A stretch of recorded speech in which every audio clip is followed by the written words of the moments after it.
हेच असतं प्रत्येक ठिकाणी, हेच असतात. हे बघा, तुम्ही रेल्वे घ्या, रेल्वेमध्ये हेच आहे. बँकिंग घ्या, हा लक्षात. ते त्या एक्झाम मध्ये म्हणजे तुम्ही ज्या कामासाठी चाललाय त्या कामामध्ये त्यांना ही जी गरज आहे आणि तो मुद्दा नाहीये, त्यांना काहीतरी स्क्रीनिंग साठी पाहिजे ना. त्यांच्याकडे सगळी जे स्टुडंट्स आले ते जॉबसाठी आलेले, मग त्यांना काहीतरी क्रायटेरिया पाहिजे ना की कसं वेगळं करायचं. शॉर्टलिस्ट करायला काहीतरी क्रायटेरिया पाहिजे, आणि जे शॉर्टलिस्ट होतो त्यांचा इंटरव्ह्यू होतो टेक्निकल. लक्षामध्ये आयटी मध्ये काय होतं, पहिल्यांदा ऍप्टिट्यूड घेतात, जे सिलेक्ट झाले त्यांचा टेक्निकल होतो. लक्षामध्ये आपल्या इथे पण तेच आहे, पूर्वी सीसॅट होतं, आता पण आहे क्वालिफाईंग, आणि मुलं क्वालिफाय पण होत नाही. हा मुद्दा आहे, पासिंग मार्क्स पण मिळत नाही त्यांना. लक्षामध्ये असं. काल कुठे होतो आपण?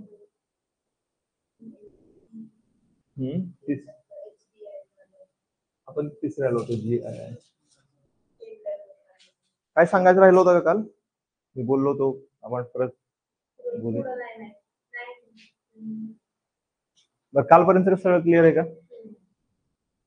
ठीक आहे, कालपर्यंत काय अडचण? ठीक आहे.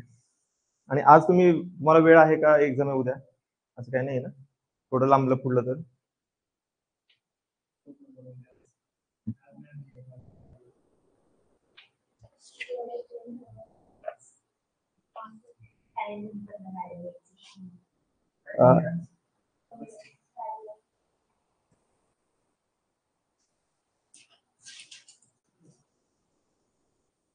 कसं आहे तुमचं आहे ना, आता तुम्ही बघा सगळे ह्युमन डेव्हलपमेंट इंडेक्स बघितले, त्यामध्ये आपण काय बघितलं? शिक्षण बघितलं. शिक्षण हे महत्वाचा क्रायटेरिया आहे. म्हणजे सगळे इंडेक्स काय सांगतात की व्यक्तीचं एक सर्वसाधारण प्रगती कधी म्हणू, आपण विकास कधी म्हणू, जर त्यांना ऍटलीस्ट बेसिक एज्युकेशन. मग मी तुम्हाला एक सिंपल प्रश्न विचारतो, मॅथमॅटिक्सचा 0 - 5 किती? आणि 0 - -5 किती? का बरं? ओके, 3 + 3 + 3 किती? काय करतो आपण इथे? आणि 3 × 3 काय म्हणजे काय? मग काय करतो आपण या ठिकाणी? मल्टिप्लाय करतो म्हणजे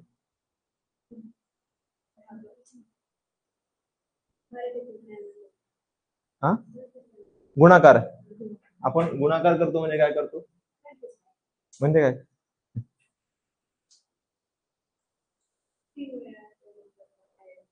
ऍड करतो. कशामध्ये? मग आपण एकदाच लिहिलं तर ह्या 3 ला आपण कशामध्ये ऍड करतो? 3 × 1.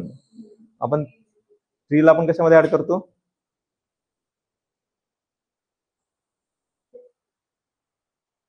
कशामध्ये ऍड करतो? 3 × 3 म्हणजे काय? नाही, 3 × 3 चा अर्थ काय? नाही, उत्तर दिलं तुम्ही. त्याचा अर्थ काय? आपण गुणाकार करतो म्हणजे काय करतो? 3 वेळा 3 वेळेस 3. पुढे काय? हेच म्हणताय ना तुम्ही. आता आपण तुम्ही म्हणला की 3 वेळा आपण ऍड करतो, पण आपण 3 × 1 म्हणलं तर मग आपण 3 कशामध्ये ऍड करतो? 1 मध्ये 3 ऍड केलं का होणार?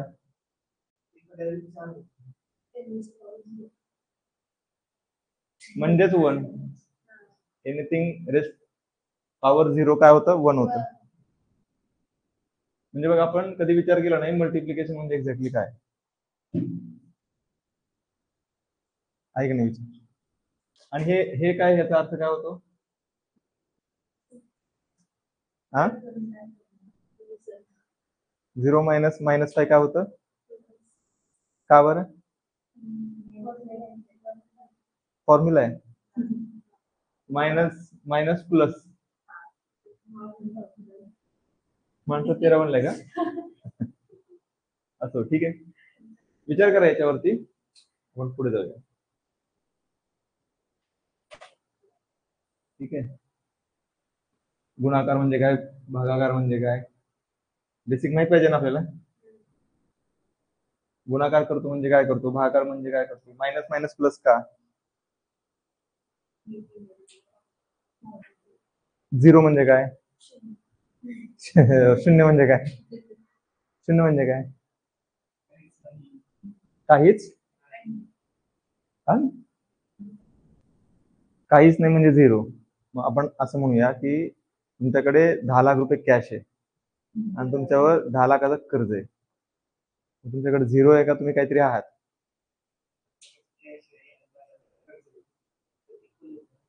ते झिरो आहे का?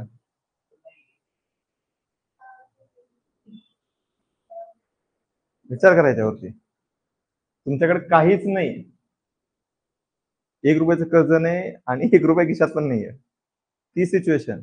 आणि तुमच्यावर 10 लाखाचं कर्ज आहे, तुमच्याकडे कॅश 10 लाख आहे. त्या सिच्युएशन पैकी तुम्ही कोणती सिच्युएशन ऍक्सेप्ट कराल? दोन्ही झिरोच आहे ना. मग काय फरक आहे या दोन झिरो मध्ये? पहिल्या केसमध्ये आपण त्याला कंगाल नाही म्हणणार, दुसऱ्या केसमध्ये आपण त्याला कंगाल नाही म्हणणार, पहिल्यामध्ये आपण कंगाल म्हणणार त्याला. पण आहे दोन्ही झिरोच. झिरोची डेफिनेशन काय? असो अनडिफाईन नाही. एक झिरो डिवाइड बाय समथिंग अनडिफाईन. लक्षामध्ये एनी एक्स अनडिफाईन. विचार करा, बेसिक आहे एकदम. What is zero? दोन सिच्युएशन तुम्हाला सेम सांगितलं मी, 0 0. दोन्हीकडे झिरो आहे, पण तुम्ही एक ऍक्सेप्ट चांगली म्हणणार सिच्युएशन, एक म्हणणार की नाही, काय प्रॉब्लेम आहे. रिझन म्हणजे झिरो काहीतरी वेगळं आहे, राईट? लक्षामध्ये विचार करायच्यावरती. जेंडर इनइक्वलिटी इंडेक्स म्हणजे बघा, आपण कितवीत आहे आपण आता, आणि आपल्याला गुणाकार म्हणजे माहित नाही एक्झॅक्टली काय, आणि आपल्याला झिरो म्हणजे पण काय माहित नाही. हा, शाळेत शिकवलं नाही ना? शिकवलं तुम्हाला शाळेत? हा, मराठी शाळेत हे तिथे पण शिकवलं का नाही माहित नाही, पण आम्हाला शिकवलं होतं.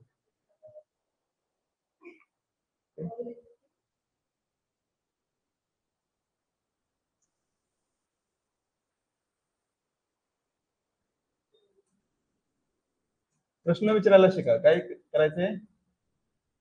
प्रश्न वाय, कोणत्याही गोष्टीला वाय, मग तुम्हाला कोणी फसवू शकत नाही. लक्षात? प्रत्येकाला प्रश्न विचारा.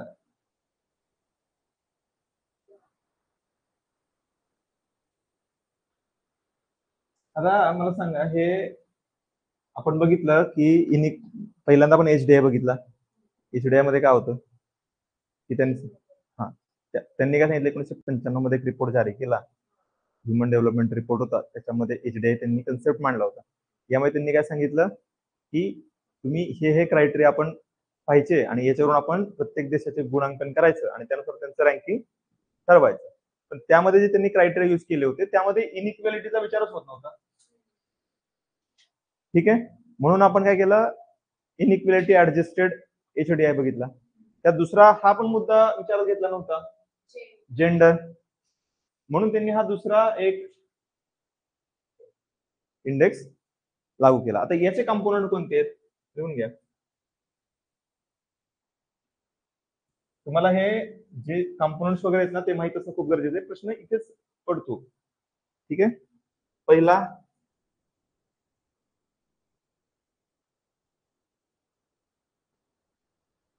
तुम्ही एक ऑब्झर्व करा, ह्युमन डेव्हलपमेंट इंडेक्स आहे, जेंडर डेव्हलपमेंट इंडेक्स आहे. लक्षात ठेवा या गोष्टी. हा,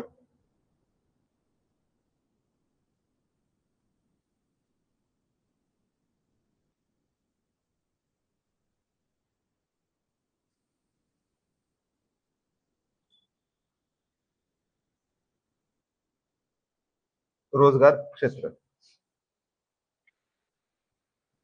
आता यामध्ये पहिलं आहे प्रजनन स्वास्थ्य, दुसरं आहे सशक्तीकरण आणि तिसरं आहे रोजगार. हे रिलेटेड टू हेल्थच आहे ऍक्च्युली, आहे ना, ते खाली लिहा. Reproductive health, English translation. स्वास्थ्य म्हणजे काय? आरोग्य, हेल्थ. ठीक आहे. मग इथे काय ते विचारात घेतात? माता मृत्यू प्रमाण. ठीक आहे, लिहा माता मृत्यू प्रमाण. तेवढे शब्द लिहा फक्त. तुम्हाला तेच माहित पाहिजे फक्त. तेच विचारणार आहे. आणि लहान वयामध्ये माता होण्याचा म्हणजे जन्मदर, लहान वयातल्या जन्मदर.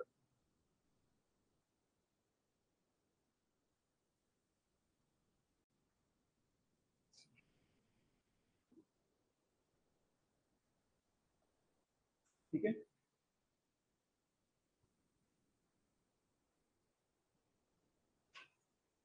तर जिथे डेव्हलप्ड कंट्रीज आहेत तिथे काय आहे की लग्न उशिरा होतं.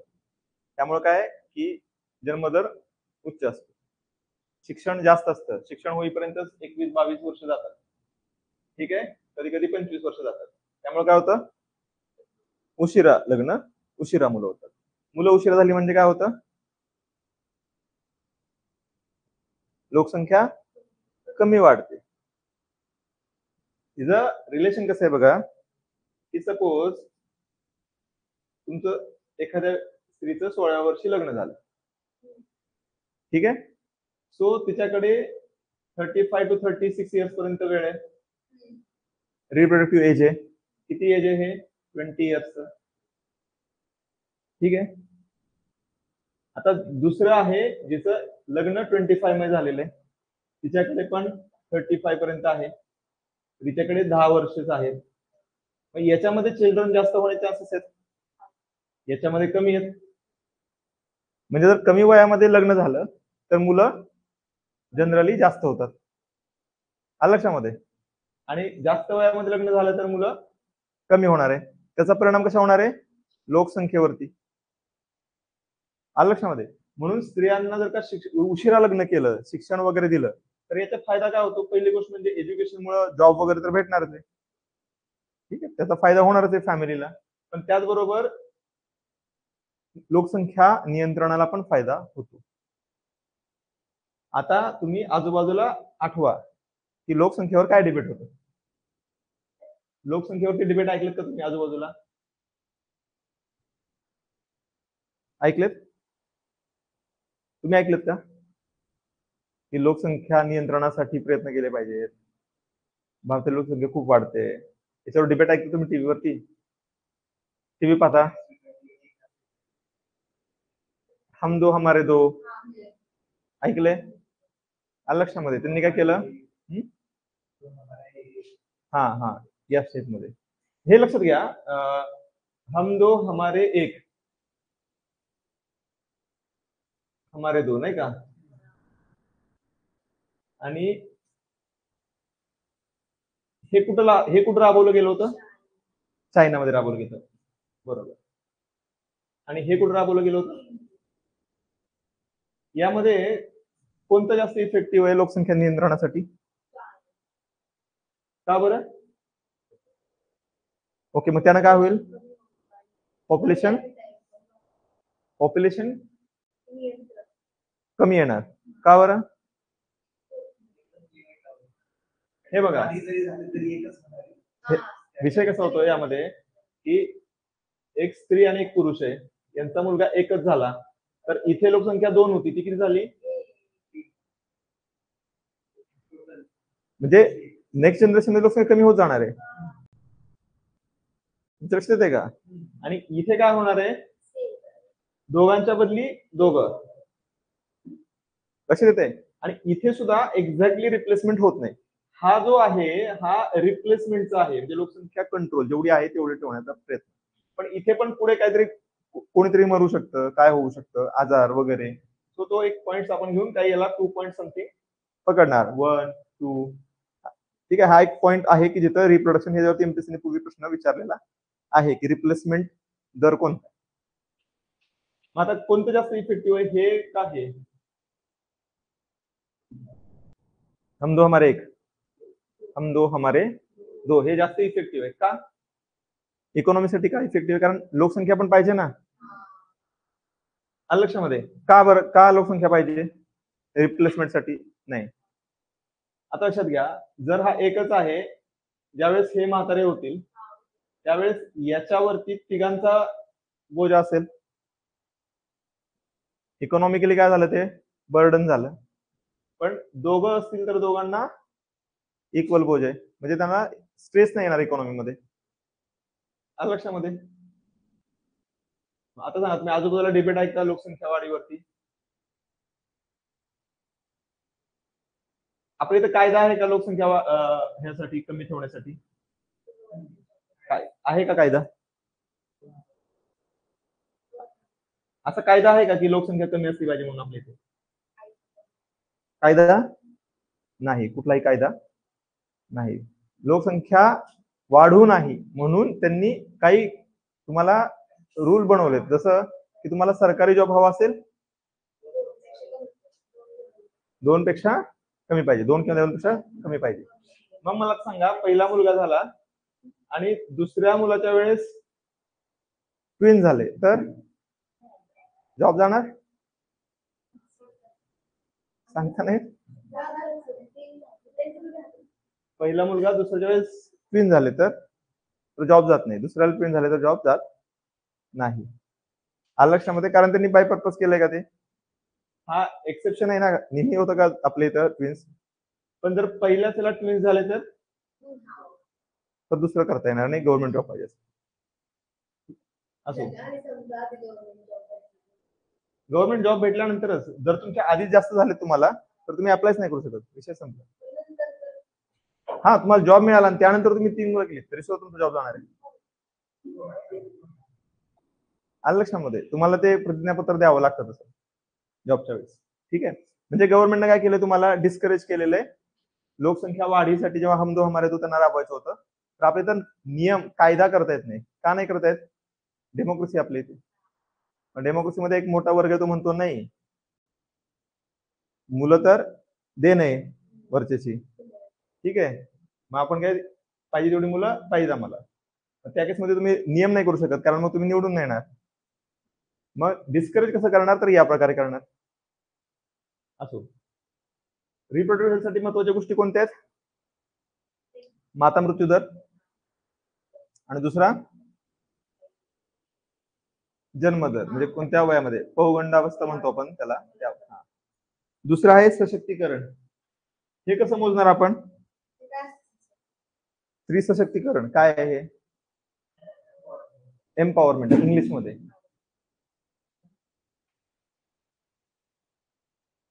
एम्पॉवरमेंट हे त्याचा इंग्लिश वर्ड. हा, स्त्री सशक्त झाली असं आपण कधी म्हणणार? आता आहे का? नाही असू शकतो.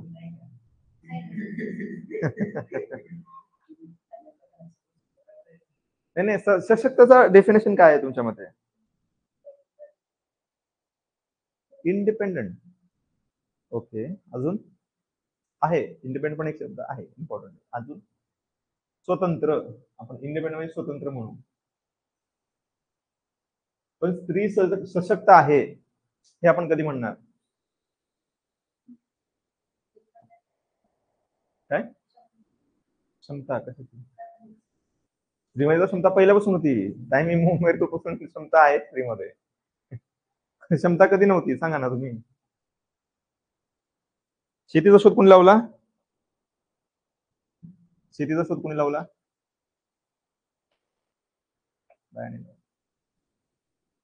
ऍग्रिकल्चरचा माहिती तुम्हाला? आज माहित झालं ना.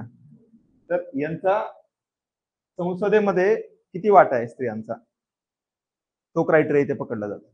हे बघा, सशक्तीकरण आहे नाही यासाठी काहीतरी क्रायटेरिया तुम्हाला बनवायचा आहे. आलं लक्षामध्ये? मग तुम्ही कसं ठरवणार कोणता क्रायटेरिया तुम्ही युज करणार? तर संसदेमध्ये किती स्त्रिया आहेत तो आपण इथे क्रायटेरिया युज करणार आहे. लिहून घ्या.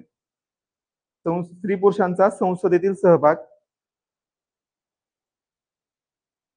कारण इथं कम्पॅरेटिव्ह आहे, लक्षात घ्या. सशक्तीकरण हे कम्पॅरेटिव्ह आहे, पुरुषांच्या कम्पॅरिझन मध्ये. लक्षामध्ये स्त्री पुरुषांचा, याच्याच खाली लिहा, स्त्री पुरुषांचा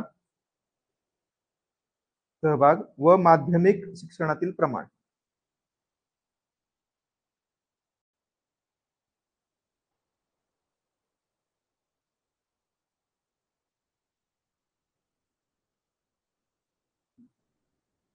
ठीक आहे, संसदेमध्ये प्रमाण आहे का सशक्तीकरणाचा पार्ट आहे का संसदेमध्ये सहभाग आहे? हा म्हणजे संसदेत स्त्रिया जास्त नाहीयेत, पण त्यांनी तो क्रायटेरिया घेतलाय की सशक्तीकरण झालंय की नाही हे पाहायचं असेल तर आपण संसदेमध्ये किती आहे. आता संसद म्हणजे काय? पार्लमेंट. हा इंग्लिश मराठी ठीक आहे बरोबर खासदार. ठीक आहे संसद म्हणजे लोकसभा आणि राज्यसभा. ठीक आहे या दोन्ही मधील खासदारांची संख्या किती आहे ते ठरवणार सशक्तीकरण आहे का नाही हा रिपोर्ट ठरवणार. बरोबर आहे का मग ते? मग आता उदाहरण आपण घेऊया की जेव्हा पंचायत राज माहिती आहे तुम्हाला? पंचायत राज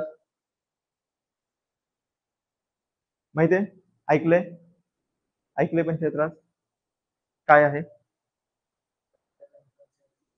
नगरपंचायत, ग्रामपंचायत, त्यातलं पंचायत. पंचायत सिरीज पाहिली का? देख रहे हो विनोद? ओके. पंचायत म्हणजे ग्रामपंचायत, नगरपंचायत नाही का, जिल्हा परिषद, हे जे सगळं आहे त्यांना आपण पंचायत म्हणतो. मग काय झालं की ज्यावेळेस स्त्रियांचा सहभाग वाढवायचा होता तर मग एक नियम केला तो म्हणजे या ठिकाणी आपण 50% आरक्षण देऊया. महाराष्ट्रामध्ये पंचायत इलेक्शन मध्ये स्त्रियांना आरक्षण आहे. आता हे बरेच वर्ष झालं आरक्षण आहे. मग स्त्रियांचं एम्पॉवरमेंट व्हायला पाहिजे होतं. झालं का? लक्षामध्ये म्हणजे होतं काय आहे की सयाजीराव होतं ते सयाजीराव म्हणजे काय? म्हणजे ते घरात असतात सह्या करायला. सयाजीराव सयाजी पाहिजे इथे सयाजीराव राव सयाजीराव म्हणजे सही करण्यापुरते अधिकार. कारण कसं आहे की आता तिथली जागा रिझर्व झाली मग तो व्यक्ती काय करणार आहे आपल्या बायकोला उभा करणार ना का दुसऱ्या कोणाला ती जागा जाऊन देईल? लक्षात आलं तुम्हाला? मग अधिकार त्याच्याकडेच राहणार आहे कारण इलेक्शन साठी तोच प्रयत्न करतो तोच सगळं करणार आहे सगळ्या गोष्टी तोच करणार आहे. मग एकंदरीत स्त्रियांना तिथे फायदा होतो का? काय ठिकाणी होतो कारण लक्षात घ्या की एका दिवसामध्ये परिस्थिती कधी बदलत नाही. ही सुरुवात असते. ऍटलिस्ट स्त्रियांना चान्स तरी दिलाय उभा राहण्याचा. ऍटलिस्ट त्याच्या बायकोला समजाय तरी लागेल हा असं काहीतरी असतं. कालांतराने काही ना काही त्यांच्यामध्ये फायदा होईल. त्यांना ग्रामसभेला बोलवलं जाईल. मग ते बघ पूर्वी ग्रामसभा कोणाला माहित होती? आता ऍटलिस्ट त्यांना अटेंडन्स तरी द्यावं लागेल. ते सरपंच आहे रिझर्व आहे जावं तर लागेल. काय चाललंय कळेल तरी. आतापर्यंत काहीच कळत नव्हतं. म्हणजे सहभाग राजकारणातला आणि गाव पातळीवरच्या जिल्हा पातळीवरच्या राजकारणामधला जो सहभाग आहे स्त्रियांचा तो वाढवला का नाही? लक्षात येतं मला? वेळ लागणार पण या कायद्याचा फायदा काय झाला की स्त्रिया अवेअर झाल्या. आता ही पहिली जनरेशन झाली. आता जेव्हा यांची नेक्स्ट जनरेशन येणार त्या मुलींनी आता बघितलेले त्या जास्त अवेअर होणार आहे. आता ते पहिल्या जनरेशन पेक्षा त्यांच्या आईपेक्षा चांगलं काम करू शकणार आहे. लक्षामध्ये मग पुरुष आपली सत्ता सहजासहजी सोडतील का? नाही सोडणार ना. म्हणून 50% रिझर्वेशन इथं दिले. नाही तर कोण बायकोला उभा करेल? आता पूर्वी बघा कुठं बाहेर तालुक्याला वगैरे काम असेल तर पुरुष लगेच जायचे काम करायला. तिकीट अर्ध झालं आता स्त्रिया जातात. लक्षामध्ये एम्पॉवरमेंट साठीच आहे ना या गोष्टी. छोट्या छोट्या गोष्टी असतात. तर इथे पण हेच रिझन होतं पंचायत राजसाठी की स्त्रियांना ऍटलिस्ट राजकारणामध्ये सहभाग मिळाला पाहिजे. ऍक्च्युली हे इथे पण करण्याचा प्रयत्न चालू आहे संसदेमध्ये. केलंय का ऑलरेडी?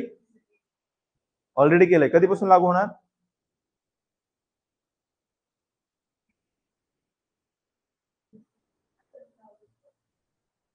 कधीपासून लागू होणार? लागू नाहीये संसदेमध्ये कुठं आता रिझर्वेशन. जसं लक्षात घ्या तुम्ही ऑलरेडी कायदा झालेला आहे. नेक्स्ट जेव्हा डिलिमिटेशन कमिशन होईल त्यानंतर जे होणार इलेक्शन आहे त्यानंतरची इलेक्शन आहे त्यामध्ये स्त्रियांना रिझर्वेशन असणार आहे संसदेमध्ये. नाही नाही, संसदेमध्ये नाही. लोकसभा, राज्यसभा, विधानसभा आणि आपल्या इथं विधान परिषद याच्यामध्ये रिझर्वेशन नाही.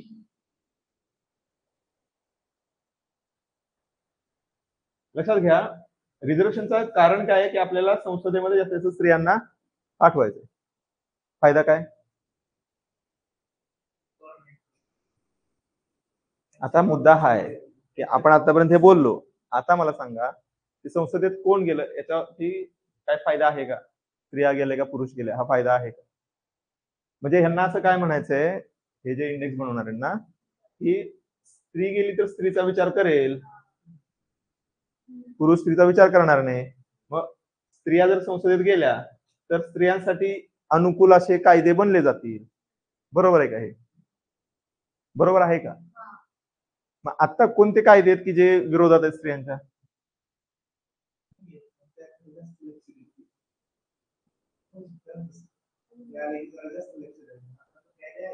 ओके, मग आता जे पंचायत राजमध्ये स्त्री आहेत ते काय लक्ष देतात का जास्त स्त्रियांच्या प्रश्नांकडे? मग इथे का लक्ष देणार? इथे पण सह्याद्रीवर असणार ना.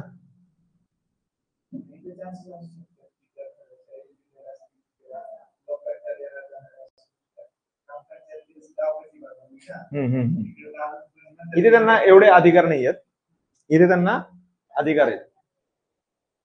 लक्षामध्ये याचं जे फंडिंग आहे ते राज्य सरकार ठरवतं, राज्य सरकार देतं. इथे काय हेच सगळ्यांना फंडिंग देतात. पॉलिसी मेकर्स आहेत इथे, इथे त्यांना ताकद जास्त आहे. लक्षामध्ये. तर इथे काय की स्त्रियांच्या सशक्तीकरणासाठी कोण चांगला विचार करू शकतं तर स्त्रियाच करू शकतात. म्हणून त्यांचं संसदेमध्ये, कारण 50% पॉप्युलेशन आहे ना, त्यांचे रिप्रेझेंटेटिव्ह किती पाहिजे? 50% पाहिजे ना. आहेत का? किती आहेत?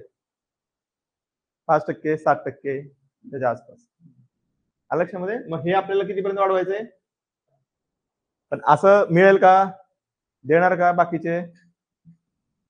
मग फोर्सफुली द्यायचं. मग फोर्सफुली देण्यासाठी काय केलं? रिझर्वेशन. आता कुठे आहे? इथे आहे. आता पुढच्या इलेक्शन पासून कुठे मिळणार? इथे मिळणार. याचं रिझन काय आहे? सशक्तीकरण झालं पाहिजे.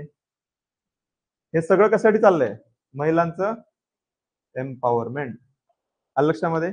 पास फ्री मिळायचा ना, बसचा पास फ्री असायचा ना शाळेत असताना. ओके, तुम्ही ऑलरेडी एम्पॉवर्ड आहे. गावाकडे नाही गव्हर्नमेंट बस, जे बस असतात ना त्याचा पास फ्री मिळायचा गावाकडे. तुमचं ते शाळेत सोडणारी, तुमचं तर काय कॉन्व्हेंटच होतं ना, त्याची फिक्स बस असेल त्यांना काय करणार तर? तुम्ही ऑलरेडी एम्पॉवर्ड माणसं.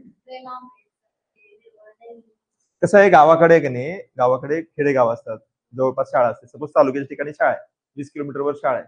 मग तिथे जाण्यासाठी रोज पैसे द्यायचे म्हटलं तर नको वाटतं. सपोज 2 जण आहेत तर मग जनरली सोसायटी काय करते, फॅमिली काय करते, पोरांना प्रायोरिटी देते. पोराला पैसे देणार, मुलीला रोज कुठे पैसे काढून देणार. मग सरकारने काय केलं की मुलींना फ्री पास, सायकल पण वाटल्या होत्या. आहे खूप, खूप जुन्या काळापासून आहे. ठीक आहे. मग हे कशासाठी? शिक्षण घेता यावं म्हणून. लक्षामध्ये. म्हणजे आई वडिलांवरती प्रेशर नको पैशाचं. त्याचं कारण काय आहे? कारण आई वडिलांची इच्छा नसते पण पैसे कमी असतात. ते प्रायोरिटी कोणाला देणार? मुलाला देतात. का देतात? मुली समजत नाही का? ओके. बरोबर आहे का चुकीचं आहे ते? लग्न करून नाही जात. बर, रोजगार क्षेत्र आपण बघूया. ठीक आहे. रोजगार क्षेत्रामध्ये काय बघणार आपण? तो इकॉनॉमी मध्ये किती रोजगारी आहेत, महिला त्यामध्ये किती आहेत, लक्षामध्ये. यामध्ये बघणार आपण. आता इथे लक्षात घ्या, आपण काय पाहतोय? आणि हा 0 to 1 मध्ये मोजतात. आता 0 इनइक्वेलिटी म्हणजे काय? लक्षात. 0 to 1 लिहा. 0 to 1 मोजला जातो. 0 म्हणजे लिंग समानता, 0 म्हणजे लिंग समानता.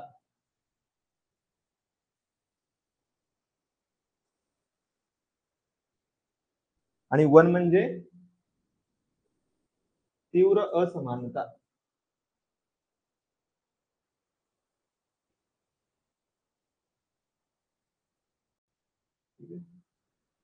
हे समजलं? लक्षात ठेवायचं, आपण जो इंडेक्स बघतो त्याच्यावरून हे सोपं जातं लक्षात ठेवायला. 0 इनइक्वॅलिटी.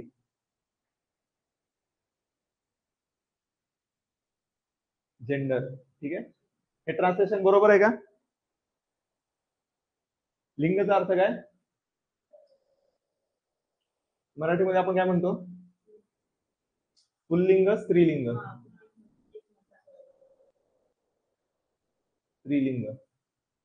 ठीक आहे, म्हणजे लिंगचा अर्थ काय मराठीमध्ये चिन्ह म्हणू आपण. चिन्ह, चिन्ह एक प्रकारे सिम्बॉल.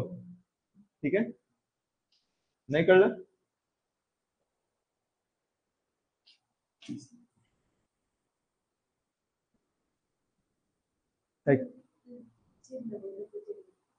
चिन्ह, हे चिन्ह का? कुठलं चिन्ह आहे? सिम्बॉल. ठीक आहे, आपण पुढे बघूया. काय यामध्ये काय अडचण आहे? हे समजलं सगळं एकदम क्लिअर? पुढे लिहा. JII मध्ये भारत 123व्या क्रमांकावर आहे. 123 2020 मध्ये. ठीक आहे, 20. आणि 2021 मध्ये तो आणखी खाली आलाय. आणि आता आपण बघूया ते नंतर, आपण सगळे रँकिंग एकदा स्पेसिफिक एका पेज वरती लिहून वेगवेगळ्या इंडेक्सचे प्रोव्हाइड करू. आता ते रँकिंग तुम्हाला कन्फ्युज करून टाकेल.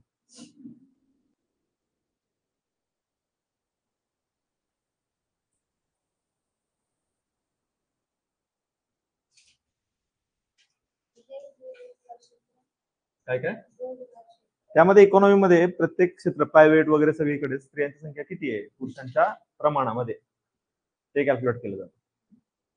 ठीक आहे, जे लक्षात ठेवायला ते इम्पॉर्टंट होतं, ते 2 वरती प्रश्न येऊ शकतात.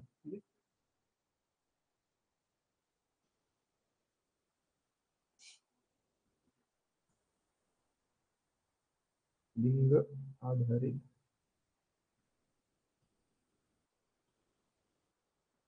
विकास निर्देशांक.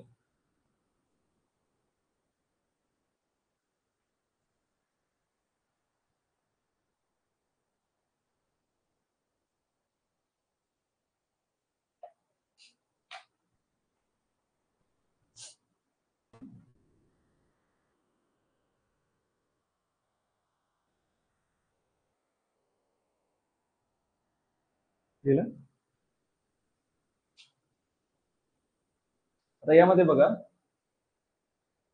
मगाशी आपण इनइक्वॅलिटी पाहिलं, आतापर्यंत जेंडर डेव्हलपमेंट पाहिजे. म्हणजे काय, हा HDIच आहे पण स्त्रियांसाठी मोजलाय. मग HDI चे कोणकोणते पॅरामीटर होते? 3. आयुर्मान. ते तिन्ही पण लिहा किंवा सेम लिहा, सेम ॲज HDI. आणि मग हा पुरुष आणि स्त्रियांचा वेगवेगळा मोजला जातो.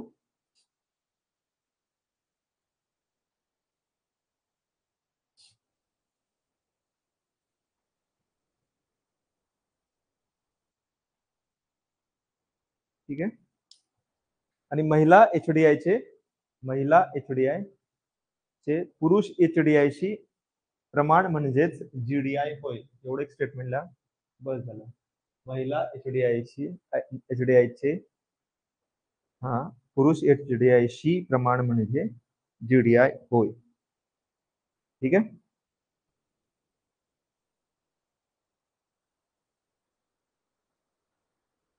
म्हणजे आता HDI आणि GDI यांच्यामध्ये जर का डिफरन्स फार असेल तर त्याचा अर्थ काय झाला, तफावत जास्त आहे. ह्युमन डेव्हलपमेंट इंडेक्स आणि GDI मध्ये डिफरन्स खूप जास्त असेल तर आपण काय म्हणणार की असमानता आहे, म्हणजे कमी आहे, स्त्रियांचा डेव्हलपमेंट इंडेक्स कमी आहे. आणि ते दोन्ही सेम असतील तर याचा अर्थ सेम आहे, पुरुष आणि स्त्रियांची इक्वॅलिटी आहे. ठीक आहे, यामध्ये काय प्रॉब्लेम? त्या पुढचं कोणतं होतं आपण लिहून घेतलेलं? Gender empowerment. लिहून घ्या, एम्पॉवरमेंट. एम्पॉवरमेंट म्हणजे काय? मगाशी आपण बघितलंय का? याला काय म्हणतो? जेम.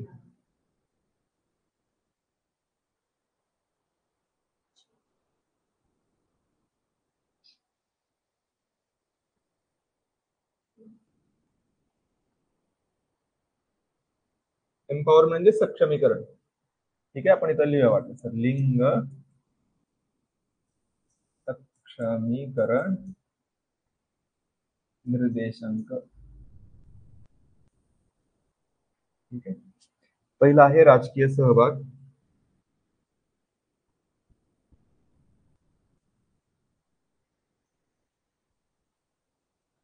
आर्थिक सहभाग.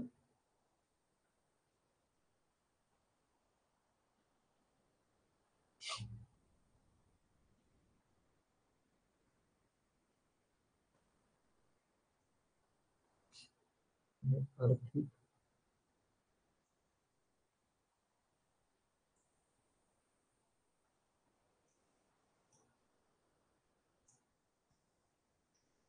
हे तिन्ही लिहून घ्या. राजकीय सहभाग, दुसरा आहे आर्थिक सहभाग व निर्णय प्रक्रिया, आणि तिसरा आहे आर्थिक स्रोतांवरील मालकी. स्रोत म्हणजे इकॉनॉमिकल रिसोर्सेस, स्रोतांवरील. हा, आर्थिक सहभाग व निर्णय प्रक्रिया म्हणजे डिसिजन मेकिंग.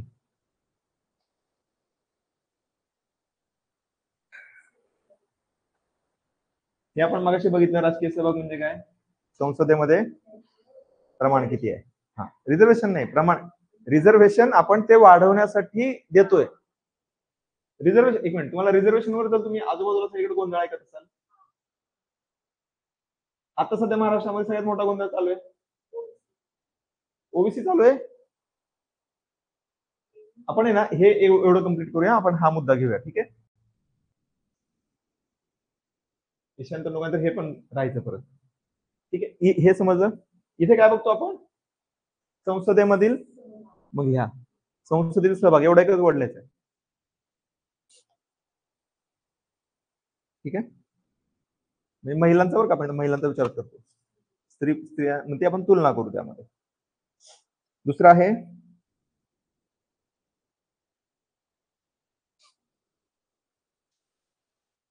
इथे बऱ्याच गोष्टींचा निर्णय घेतला जातो आर्थिक सहभाग आणि निर्णय प्रक्रियेमध्ये. जसं व्यावसायिक पदे, तंत्रज्ञ पद यामधील पुरुष आणि महिलांचा सहभाग, वरती मॅनेजर, अधिकार पदे यांच्यामध्ये किती स्त्रिया आहेत त्यांचा विचार केला जातो. म्हणजे एकंदरीत इकॉनॉमीमध्ये आपण तिकडे जे रोजगार बघितला होता मागे, रोजगार क्षेत्रामध्ये बघितलं होतं ना, मग ते रोजगार क्षेत्रामध्ये किती स्त्रिया आहेत ते सर्व, म्हणजे कोणत्या पोस्टवरती किती स्त्रिया आहेत. आता सर्व ठिकाणी काय म्हणलं जातं की स्त्री आणि पुरुष समान आहे. ठीक आहे, मग आपण काय म्हणतो, डिफेन्स मध्ये पण स्त्रियांना घेतलं पाहिजे. घेतलं पाहिजे का? महिला करू शकतील का डिफेन्स मध्ये काम चांगल्या प्रकारे? का नाही करू शकणार? का करू शकतील?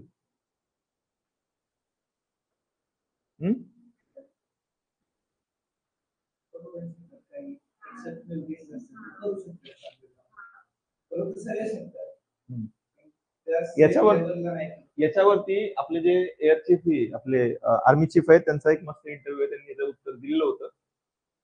ते म्हणेल की त्यांनी सांगितलं होतं की ही लायबिलिटी होईल महिलांना घेतलं तर. दोन गोष्टी आहेत, एक आहे बॉर्डरवरती तैनात आणि आतमध्ये काम करणाऱ्या. आतमध्ये स्त्रिया काम करू शकतात डिफेन्समध्ये, लाईक डॉक्टर्स, नर्सेस जे आहे तिथे काम करू शकतात. तिथे वॉर करण्यासाठी जे लढतात ना, घेऊन उभा राहतात ना, तिथे म्हणे आपण नाही, आता ती मागणी चालू आहे की तिथे पण आम्हाला पाहिजे. पण तिथे आपले चीफ म्हणाले की असं नाही करू शकत आपण. का नाही करू शकत?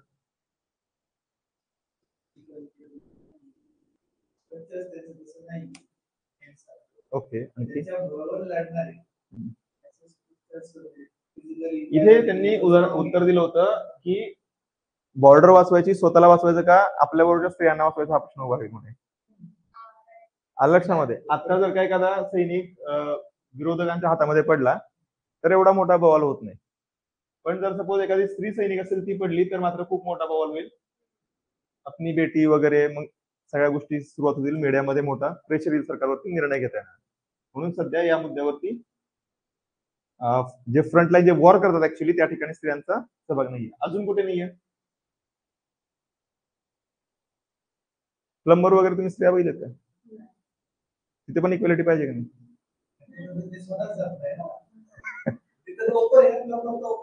हा, सगळ्यांसाठी ओपन आहे ऍक्च्युली. जायला पाहिजे का नाही? बरोबर ना. प्लंबर नाही काम करायचं का? आणखी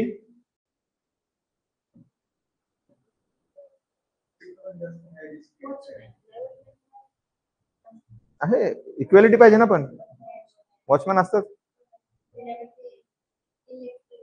इलेक्ट्रिक वाले तिथं पण नसतं. म्हणजे काय आहे, जिथं मॅन्युअल लेबर आहे,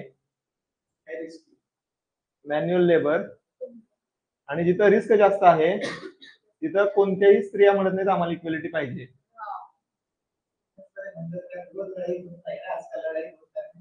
लक्षामध्ये या ठिकाणी ते कधीच म्हणत नाही आम्हाला इक्वेलिटी पाहिजे. नाहीतर आता बघा, सोपं काम सांगतो. मार्केट यार्ड आहे, मार्केट यार्ड आपल्या इथे. मार्केट यार्डमध्ये कोणालाही ना पैसे कमवायची एकदम सोपी संधी असते. जायचं, गोण्या उचलायच्या, पैसे मिळतात. तिथे पण अजिबात कोणी जात नाही. तिथे पण इक्वेलिटी तिथं चालतं आहे. म्हणजे मी बघितले तिथं काही स्त्रिया काम करताना, नाही असं नाही, पण नाके बरोबर. तिथं कोणी म्हणत नाही की आम्हाला आंदोलन करणार आम्ही, आम्हाला ह्या कामामध्ये पण वाटा. आलं लक्षामध्ये. सो हा एक टीका केली जाते यांच्यावरती की हे फक्त तीच कामं बघतायत की ज्या कामामध्ये कष्ट नाही पडणार आणि पैसे चांगले भेटतात. आलं लक्षामध्ये. तो जेंडर एम्पॉवरमेंट किंवा समानता. हा, पोलीस भरतीमध्ये बघा,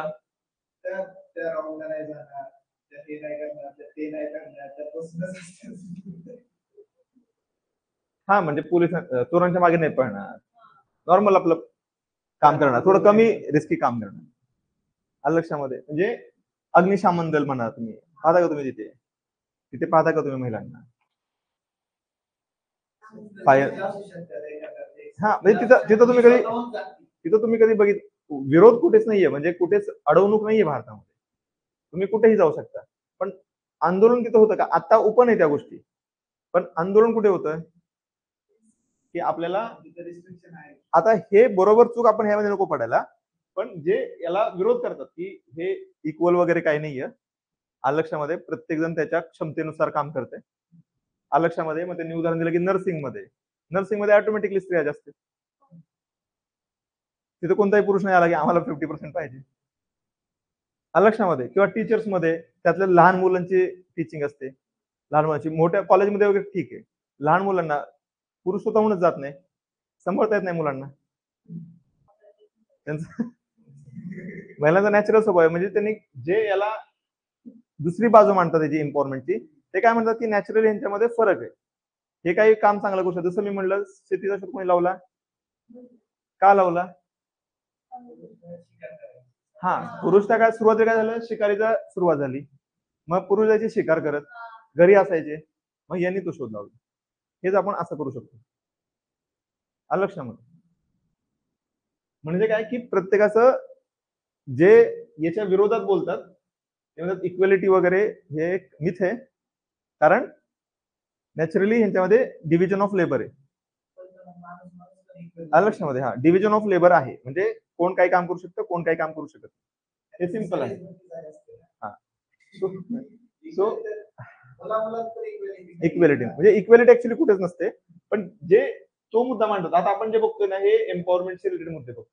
पण जर तुम्हाला कोणी बोललं की याच्या अपोजिट, जसं आता मी उदाहरण देतो की हुंडा घेणं योग्य आहे का? हुंडा घेणं योग्य आहे का? हुंडा म्हणजे काय सांगा? डाऊ. ट्रान्सलेशन.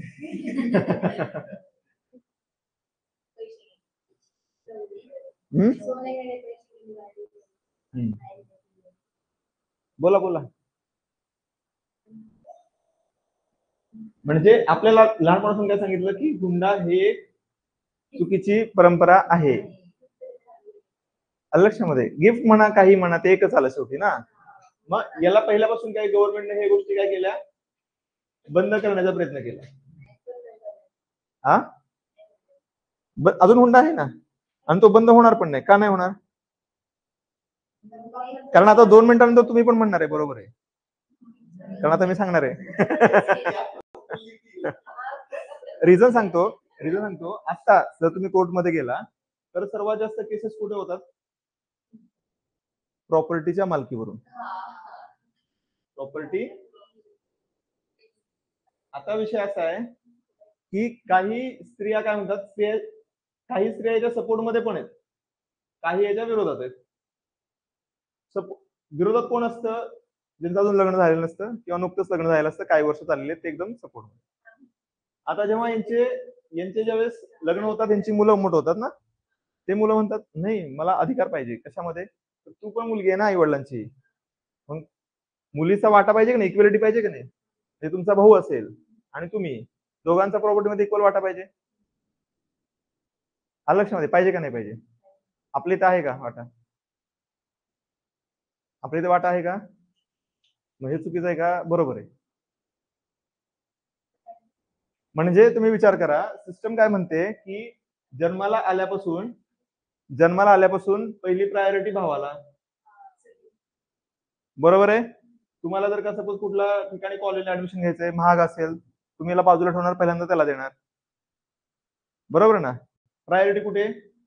आपण म्हणूया की दोघांपैकी एकाला जास्त देण्याची ताकद, म्हणजे एकालाच पुरवण्याची ताकद आहे. तर ते असं नाही करणार. एकाला बाजूला बसवायची वेळ आली तर कुणाला बसवणार? बहिणीला बसवणार. भाऊ चांगलं चांगलं शिकणार. ठीक आहे. इव्हन खाण्यामध्ये सुद्धा तिथूनच सुरुवात होते. म्हणजे सगळ्या चांगल्या गोष्टी कोणाला देतात? ते मुलाला देतात. ज्यावेळेस प्रॉपर्टी द्यायची वेळ त्यावेळेस कोण कोणाला देणार? सगळीच देऊन टाकणार. मग महिलांचं काय? मग एक प्रकारे हे महिलांचं अधिकाराचं हनन नाहीये का? आता तुम्ही विचार करा, एका माणसाला 10 एकर जमीन आहे. तुम्ही कधी बघितलं का ह्यानं 5 एकरचं हुंडा मागितला? सपोज 10 एकरची, एका एकरची किंमत 20 लाख रुपये, टोटल 2 CR ची प्रॉपर्टी आहे. हुंडा असतो 5 लाख 10 लाख रुपये, आणि याच्यावरनं गोंधळ होतो. पण ऍक्च्युली ती 1 CR ची ओनर आहे. ऍक्च्युली हुंडा किती पाहिजे? बरोबर आहे ना? मग हे सपोर्ट करणारे काय म्हणतात की स्त्रीचं शोषण का झालं किंवा स्त्रियांवरती अन्याय का झाला? कारण तिच्याकडे आर्थिक रिसोर्सेस ठेवले नाहीत. लग्नाच्या आधी वडिलांवरती डिपेंड, लग्नानंतर नवऱ्यावरती डिपेंड.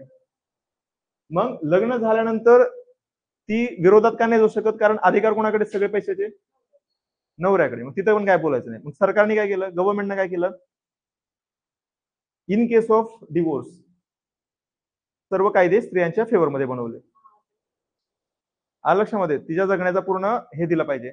मग जर एखाद्याचं लग्न झालं आणि 1 वर्ष फक्त त्यांनी लग्न झालं आणि 1 वर्षानंतर त्यांचा डिवोर्स झाला, तर त्या 1 वर्षाच्या पिरियडसाठी तिला आयुष्यभर पैसे द्यायचे. ठीक आहे. पण ज्यांनी जन्म दिला आणि 25 वर्ष सांभाळलं त्यांच्यावरती जबाबदारी नाहीये 1 रुपयाची. लक्षामध्ये तुमच्या? म्हणजे जो डिबेट चाललाय, यांचं म्हणणं काय आहे, जे सपोर्ट करतात हुंडा सिस्टीमला, ते म्हणे ऍक्च्युली हुंडा हा 50% हवा. जो तिचा वाटा आहे प्रॉपर्टीमध्ये तेवढा हुंडा हवा. मग तुम्ही 2 ते 5 लाख सासरवाल्याला कोण येतं? महिलेच्या नावावर असतो ना. प्रॉपर्टी कोणाच्या नावावर असते? इव्हन आता तुम्ही गेला, तुम्हाला जे सोनं मिळतं ते कोणाच्या नावावर असतं? महिलाच्या. स्त्रीधन म्हणतो ना आपण. म्हणजे काय यांचं म्हणणं आहे की जर स्त्रीच्या हातात जर संपत्ती, फॉर एक्झाम्पल जर बायकोच्या नावावरती 5 एकर जमीन आहे, आता नवरा काय बोलू शकतो का? चांगलं, मग एकदम म्हणणार इक्वेलिटी आहे. आलं लक्षामध्ये? एक्सप्लोइट कोणाला करणार? जे वीक आहे. तुमच्या लक्षात आहे का? मग ते काय म्हणे की मुली आई वडिलांशी इमोशनल नातं असतं एवढ्या वर्षाचं, जन्म दिलाय वगैरे. मग तिथे तर ते एक गोष्ट मागत नाहीत वरच्यापैकी काही पण.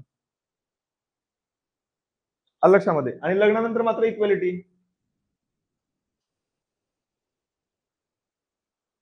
आता सांगा मला, हुंडा बरोबर आहे का चूक आहे?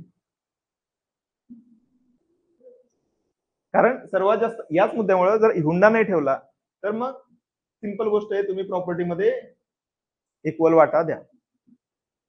तो पण नियम आहे, कायद्यानुसार इक्वल वाटा आहे, पण दिला जातो का? पण त्याच्यावर्षी तुम्हाला कुठं आंदोलन दिसणार नाही. कोणत्याही महिला रस्त्यामध्ये उतरत नाहीत की आम्हाला आमच्या आई वडिलांनी इक्वल वाटा दिला नाही. मग त्यांची मुलं केस टाकतात कोर्टामध्ये. आता जाऊन कोर्टात बघितलं सर्वात जास्त केसेस मुलींची मुलं टाकतात, आम्हाला प्रॉपर्टीमध्ये वाटा पाहिजे. का का टाकतात ते? वस्तुस्थिती अशी आहे, कारण लग्न करताना जरुरी नाही की तिचं भविष्यामध्ये परिस्थिती चांगलीच राहील, जरुरी नाहीये. लक्षात मी असं बघितलं की मामा आमदार आणि पोरग काहीच नाही, असं बघितलेलं आहे. आता मामा आमदार काही स्वतः जेवण नाही झालेला, याचा अर्थ त्याचे आजोबा चांगले असणार आहेत. म्हणजे जर सपोज आमदार एक मामा आहे, त्याची बहीण राईट, म्हणजे मुलाची आई, जर त्या आईनं जर काही इक्वल वाटा मागितला असता तर हा पण मर्सिडीज मधून फिरला असता आणि तिची इक्वल अधिकार आहे त्याचा, पण हा आपल्याच बाईकने फिरत बसतोय कुठेतरी. मग इक्वेलिटीनुसार अधिकार आहे का नाही? मुद्दा समजतो तुम्हाला? मामा तुमचा मर्सिडीज मधून फिरणार, आमदारकी लढवणार, आपल्या आजूबाजूला पण असे आमदार आहेत, लक्षामध्ये. तो मुद्दा काय आहे की जर त्या बहिणीने अधिकार मागितला तर मग काय बिघडलं? मग तिला नाही वाटणार का जोपर्यंत मुलं नाही तोपर्यंत ती म्हणणार ठीक आहे, बाप आहे आपल्या बापाचं, पण ती कधीतरी म्हणेल ना माझ्या पोराला काय, मग म्हणणार का नाही? मग ते बघणार भावाची पोरं एकदम भारी राहतात, माझं पोरग कॉर्पोरेशनच्या चाललंय शाळेमध्ये, मग तिने मागितलं कुठं बिघडलं? इक्वेलिटी पाहिजे का नाही? कारण ती पण मुलगा, ती पण संततीच आहे ना आई वडिलांची, तिला पण इक्वेलिटी पाहिजे ना. आपल्या सोसायटीने काय केलंय, पहिल्यापासून सिस्टीम काय बनवली, अनइक्वल बनवली. मग आता पण जे एम्पॉवरमेंट म्हणतात ना, ते अर्धवट एम्पॉवरमेंट आहे आणि महिलांना समजत नाही. त्यांनी जर पूर्ण अधिकार मागितला की जन्मापासून शेवटपर्यंत मला इक्वेलिटी पाहिजे, सगळे प्रश्न सुटतात. आलं लक्षात आहे तुमच्या? त्यामुळे आतापर्यंत तुमच्यासाठी हा एकदम खराब शब्द असेल, आता हा रिलेटिव्ह झाला तुमच्यासाठी, आता हा रिलेटिव्ह झाला. जर आई वडील चांगले असतील, आता सगळ्यांना चांगलेच वाटतं का नाही, ते नंतर मुलांना चांगलं वाटत नाही, मग ते केस टाकतात. ठीक आहे, म्हणजे आई वडील जर मुलीला देणारे असतील की नाही तू माझं इक्वल आपत्ती आहे, नाही का, मी समानता मानतो, दिलं तर त्या ठिकाणी मग हुंड्याची गरज उरत नाही. आणि तुम्हाला असं वाटतं का त्यावेळेस नवरात्री मागेल? एवढीच लक्षामध्ये समजतं तुम्हाला? सो इक्वेलिटीचा हा मुद्दा आहे. सो आता ह्यांनी बनवलंय आपल्याला एक्झामसाठी यायला यायचे, पण ह्या गोष्टी सगळ्या डिबेटेबल आहे आणि त्यामुळे ह्या कधी सुटणार नाही. जर तुम्ही हुंडा बंद करायला गेला तर मग इथं प्रॉपर्टी डिस्प्यूट सुरू होणार. यामध्ये फायदा कोणाचा होणार? वकिलांचा. तो वकील पैसा कायम चालतो. आलं लक्षामध्ये? बरोबर आहे? समजलं तुम्हाला? हा घरी जाऊन मांडू नका, ठीक आहे, आता घरी जाऊन मांडचाल, असं काही करू नका. आर्थिक स्रोतांवरील मालकी. आता हे बघा, हे एक्झॅक्टली आपण जे तिसरं बोलणार होतो, आर्थिक स्रोतांवरील मालकी. म्हणजे जर लँड 50% वुमन आहेत, 50% मेन आहेत, सर्व लँडवरती 50% मालकी कोणाची पाहिजे? वुमनची पाहिजे 50% आहे का? काहीच नाहीये, आहे का? नाहीये. म्हणून सरकार काय करतं, याला बढावतं. मग सरकारी योजना बघा, स्त्रियांच्या नावावरती येतात.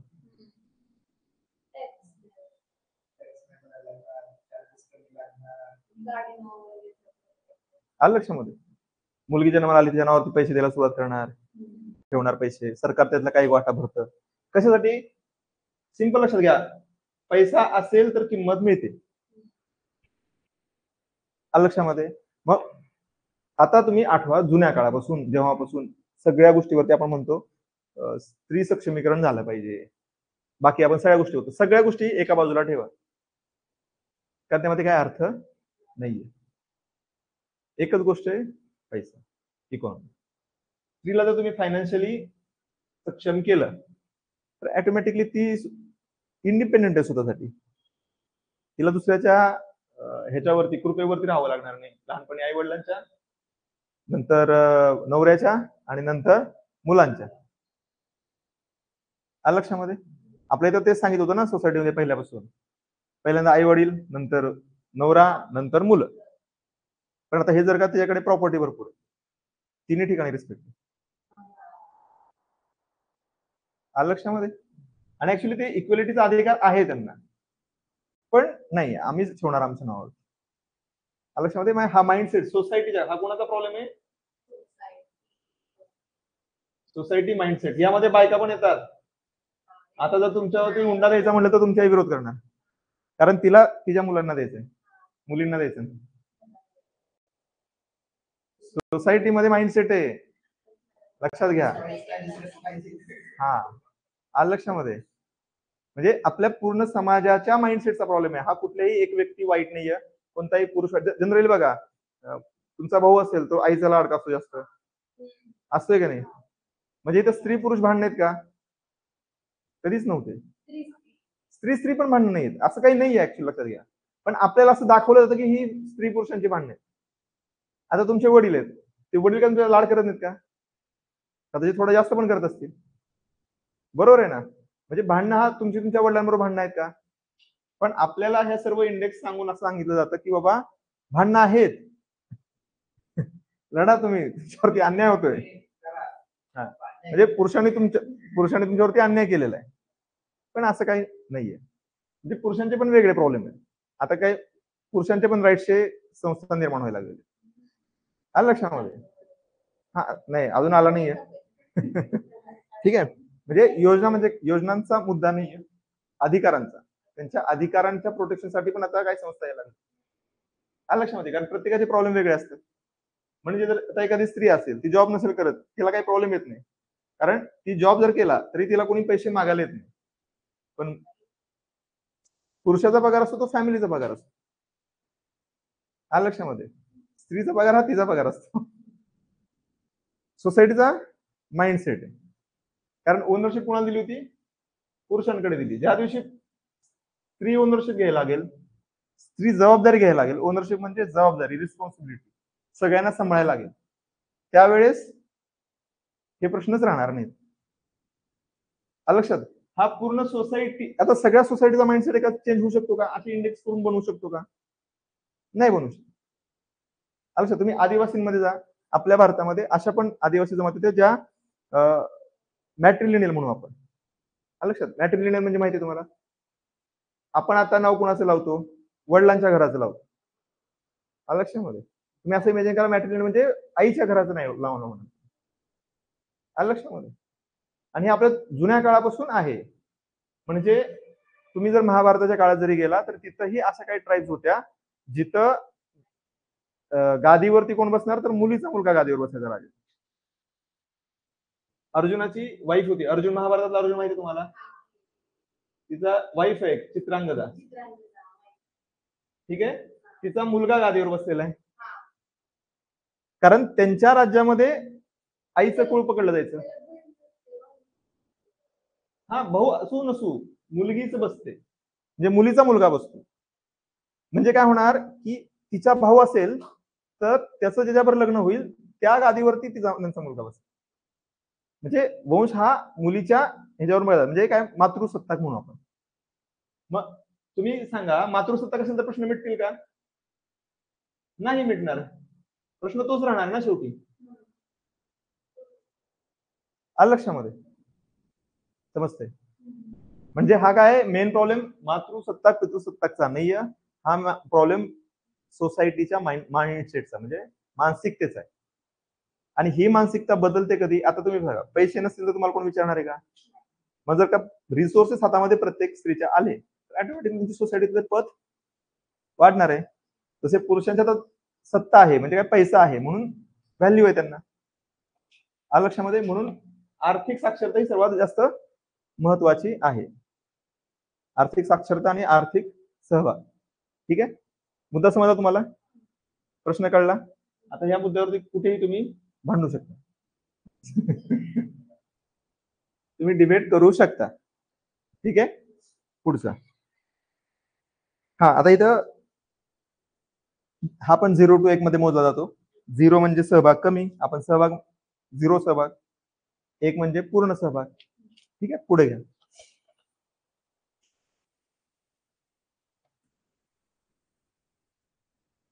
समजतंय ना?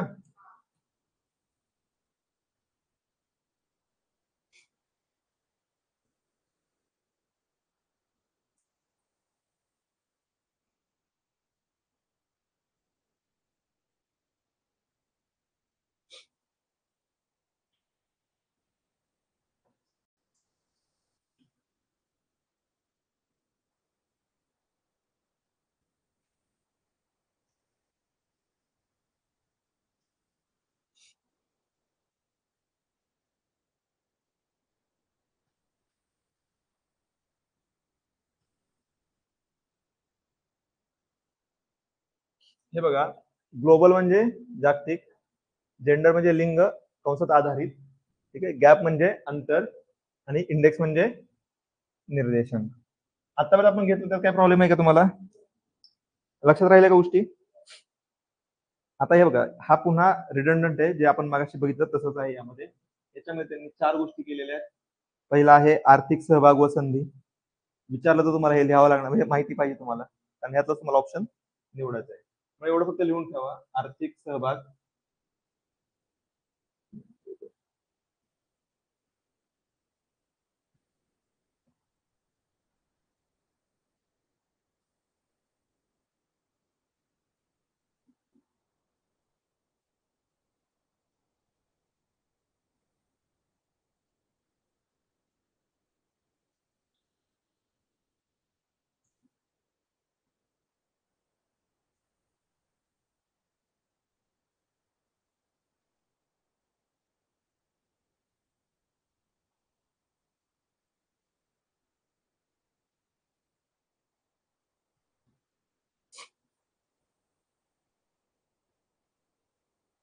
ठीक आहे, हे 4 लिहून घ्या. शब्द नाही कळला तर सांगा. करण करण किती वेळा आपण लिहिलंय ते सशक्तीकरण सशक्तीकरण, तर दुसरं काय असणार आहे यामध्ये सशक्तीकरण. आता फरक लक्षात घ्या, मग अशा आपण जेंडर एम्पॉवरमेंट बघत होतो, तिथं हा मुद्दा नव्हता ना. हा, म्हणजे चेंज आहे ना, ते तुम्हाला लक्षात ठेवायचंय. कधी कधी काय करणार ते प्रश्न विचारताना, जागतिक जेंडर गॅप इंडेक्स मध्ये खालीलपैकी कशाचा, हा म्हणजे कशाचा वापर केला जातो कॅल्क्युलेट करण्यासाठी. मग त्यामध्ये काय असेल की हे असेल, ठीक आहे, हे असेल, आणि याच्याऐवजी काय देतील ते मगाशीच आर्थिक सूत्रामध्ये मालकी. लक्षामध्ये हे नसेल तर आपण काय करणार, हे असेल त्यालाच बरोबर पकडणार. पहिल्या ऑप्शन मध्ये ते 3 पकडणार, दुसऱ्या ऑप्शन मध्ये हे 3 देणार, चौथ्या ऑप्शन मध्ये असे कॉम्बिनेशन करणार वेगवेगळे. तुम्हाला काय करायचं लक्षात ठेवायचं, इथे आरोग्य आहे. लक्षात, म्हणजे जेंडर गॅप इंडेक्स आला तर तुम्हाला आरोग्य कन्सिडर करायचंय.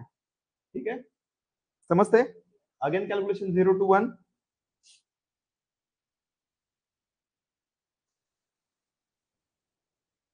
ठीक आहे, 0 म्हणजे अंतर जास्त आणि 1 म्हणजे अंतर कमी. ठीक आहे, आता इथं 0 अंतर असं लॉजिक लावू नका, त्यामुळे हे घेतलेलं आहे. ठीक आहे, हा, सहभागाचे अंतर जास्त.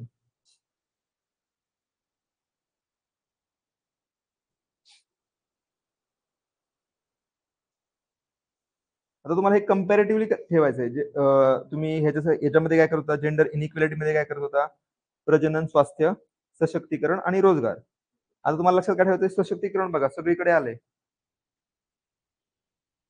लक्षात, प्रजनन स्वास्थ्य जे आहे तिथं रिप्रोडक्टिव्ह हेल्थचा वापर केलेला आहे, पण इथे काय आरोग्य हा एक कॉम्प्रिहेन्सिव्ह टर्म वापरलेली आहे. लक्षात, मोठी टर्म आहे ती. लक्षामध्ये यामध्ये काय अडचण असेल तर सांगा. 0 to 1. 0 म्हणजे जास्त अंतर, म्हणजे कमी.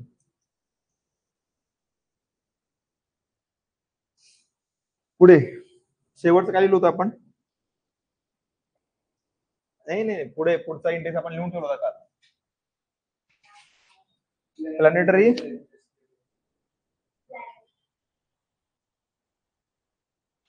Planetary pressures adjusted human development index, ग्रह विषयक दबाव समायोजित मानव विकास निर्देशांक.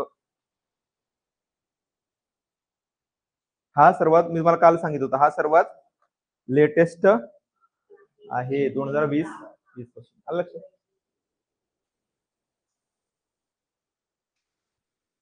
समजलं? काय असं सांगा, काय म्हणायचं यांना?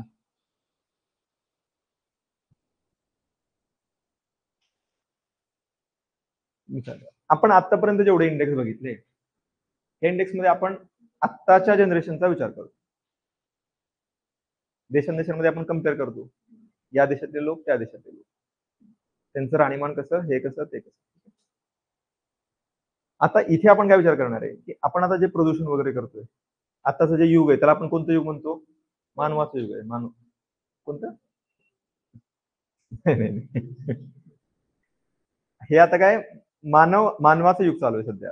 म्हणजे कधीतरी डायनोसॉरचं युग होतं. म्हणजे कोणता प्राणी सर्वात सशक्त आहे? आता सध्या सगळ्यात सशक्त प्राणी कोणता आहे? मनुष्य आहे. करेक्ट आहे, ऍटलिस्ट ऑन लँड. बरोबर आहे ना? आपलं युग आहे. मग खराब कोण करणार? आपणच करणार. बरोबर. मग काय म्हणतात? प्रदूषण. बऱ्याच अजून आपण ऍक्टिव्हिटी करतो, त्यामुळे काय होतं? त्यामुळे काय होणार? नेक्स्ट जनरेशनला प्रॉब्लेम येणार. लक्षात येते तुम्हाला? नेक्स्ट जनरेशनला प्रॉब्लेम येणार. काय प्रॉब्लेम येणार? रिसोर्सेस कमी. म्हणजे काय होणार? जमीन उपजावी नाही राहिली, त्यातले कंटेंट कमी झालं तर पीक खराब येणार.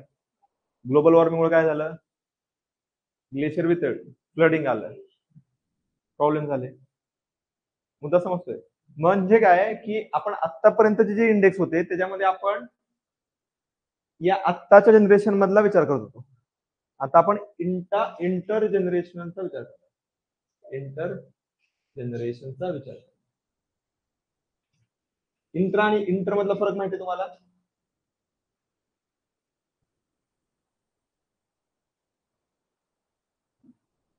काय आहे इंटर आणि इंटर मध्ये?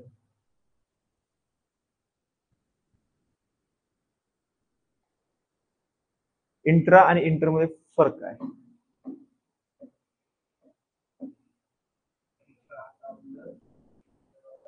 मी तुम्हाला थोडक्यात एक उदाहरण देतो, आता तुम्हाला कळेल.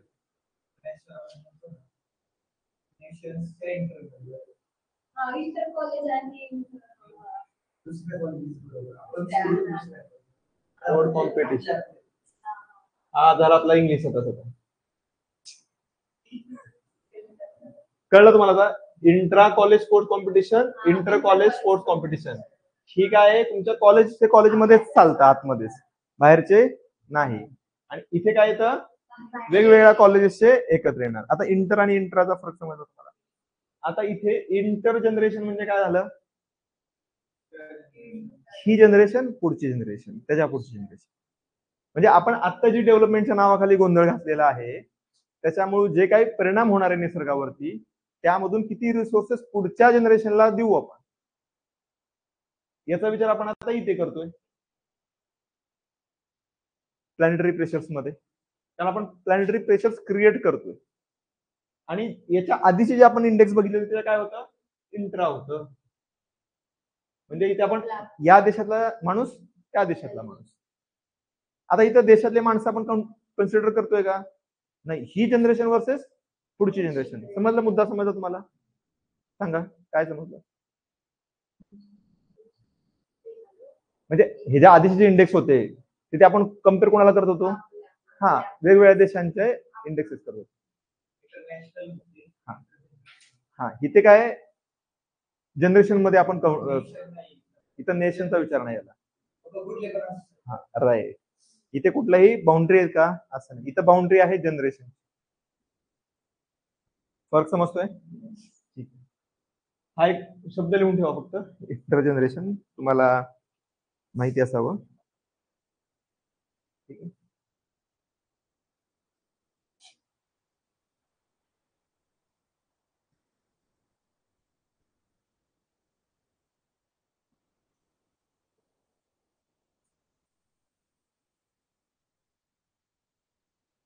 तर त्यांनी ज्यांनी इंडेक्स बनवला त्यांनी जे लिहिलं ते आपण लिहिणार. बरोबर?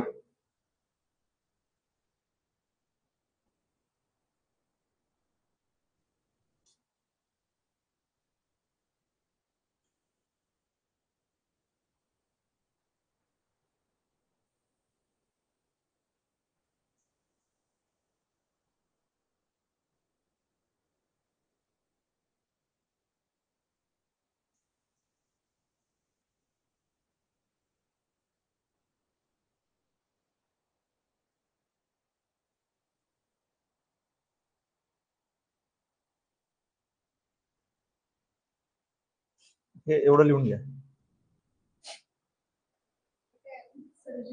उत्सर्जन. उत्सर्जन.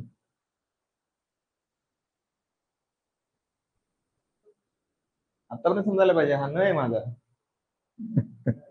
न आहे, न. हा त आहे, त.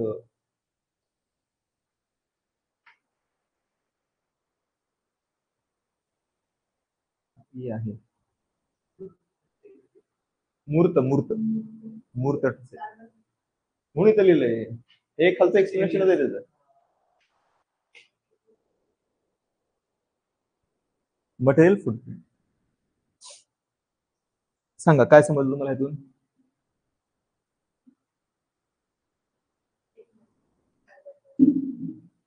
बरोबर, तसंच अर्थ आहे. बरोबर आहे.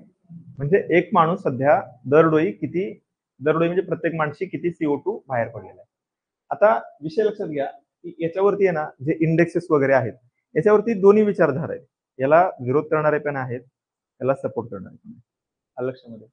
आता लक्षात घ्या की सपोज आपण एक अनालिसिस घेऊया कंपॅरेटिव्हली, तुम्हाला समजेल. सपोज भारत हा एक देश आहे, ठीक आहे, आणि एक देश आपण पकडूया युरोप मधला. कोणता पकडायचा? युके पकडूया. ठीक आहे, सो इंग्लंड पकडूया. ठीक आहे. आता मला सांगा भारताची लोकसंख्या किती आहे आणि याची लोकसंख्या कमी आहे कंपॅरेटिव्ह. बरोबर आहे. आता मला सांगा की तुम्हाला जर का 140 कोटी लोकांना डेव्हलपमेंट करायची असेल तर काय लागणार? उद्योग लागणार, जे की यांनी ऑलरेडी चोरून नेले. लक्षामध्ये त्यांची इकॉनॉमी जी आहे ती ऑलरेडी बरेच त्यांनी देश चोरले, लुटले. तिथून त्यांनी गोल्ड घेतलं, मिनरल्स घेतले, मटेरियल घेतले. ठीक आहे. तो त्यांना आता काही स्वतःच काही करण्याची जास्त गरज नाहीये. ते मॅक्झिममली सर्व्हिस सेक्टरवर चालू आहे. ठीक आहे. आणि त्यांना जेवढं कन्झम्पशन लागतं तेवढं ते पण काय करतात, हे इथून बनवून घेतात. सपोज एखादं केमिकल आहे आणि ते हजार्डस आहे. तुम्ही बघा युरोपमध्ये वगैरे असे एकदम रिव्हर्स एकदम मस्त दिसतात आपल्याला. आपण जर टीव्हीवरती बघितलं, मूवीज मध्ये आपले तिथले शूट घेतात आपण बघा नाही का, इथनं जातात तिथे, हे तिथे जाऊन शूट करायला पैसे देतात त्या देशाला. लक्षात घ्या, फरक समजून घ्या. इथे एखादा मूवी प्रोड्यूस करायचा आहे, जनता कुठली बघणार आहे? इथली बघणार आहे. करेक्ट. मूवी शूट कुठं होतोय?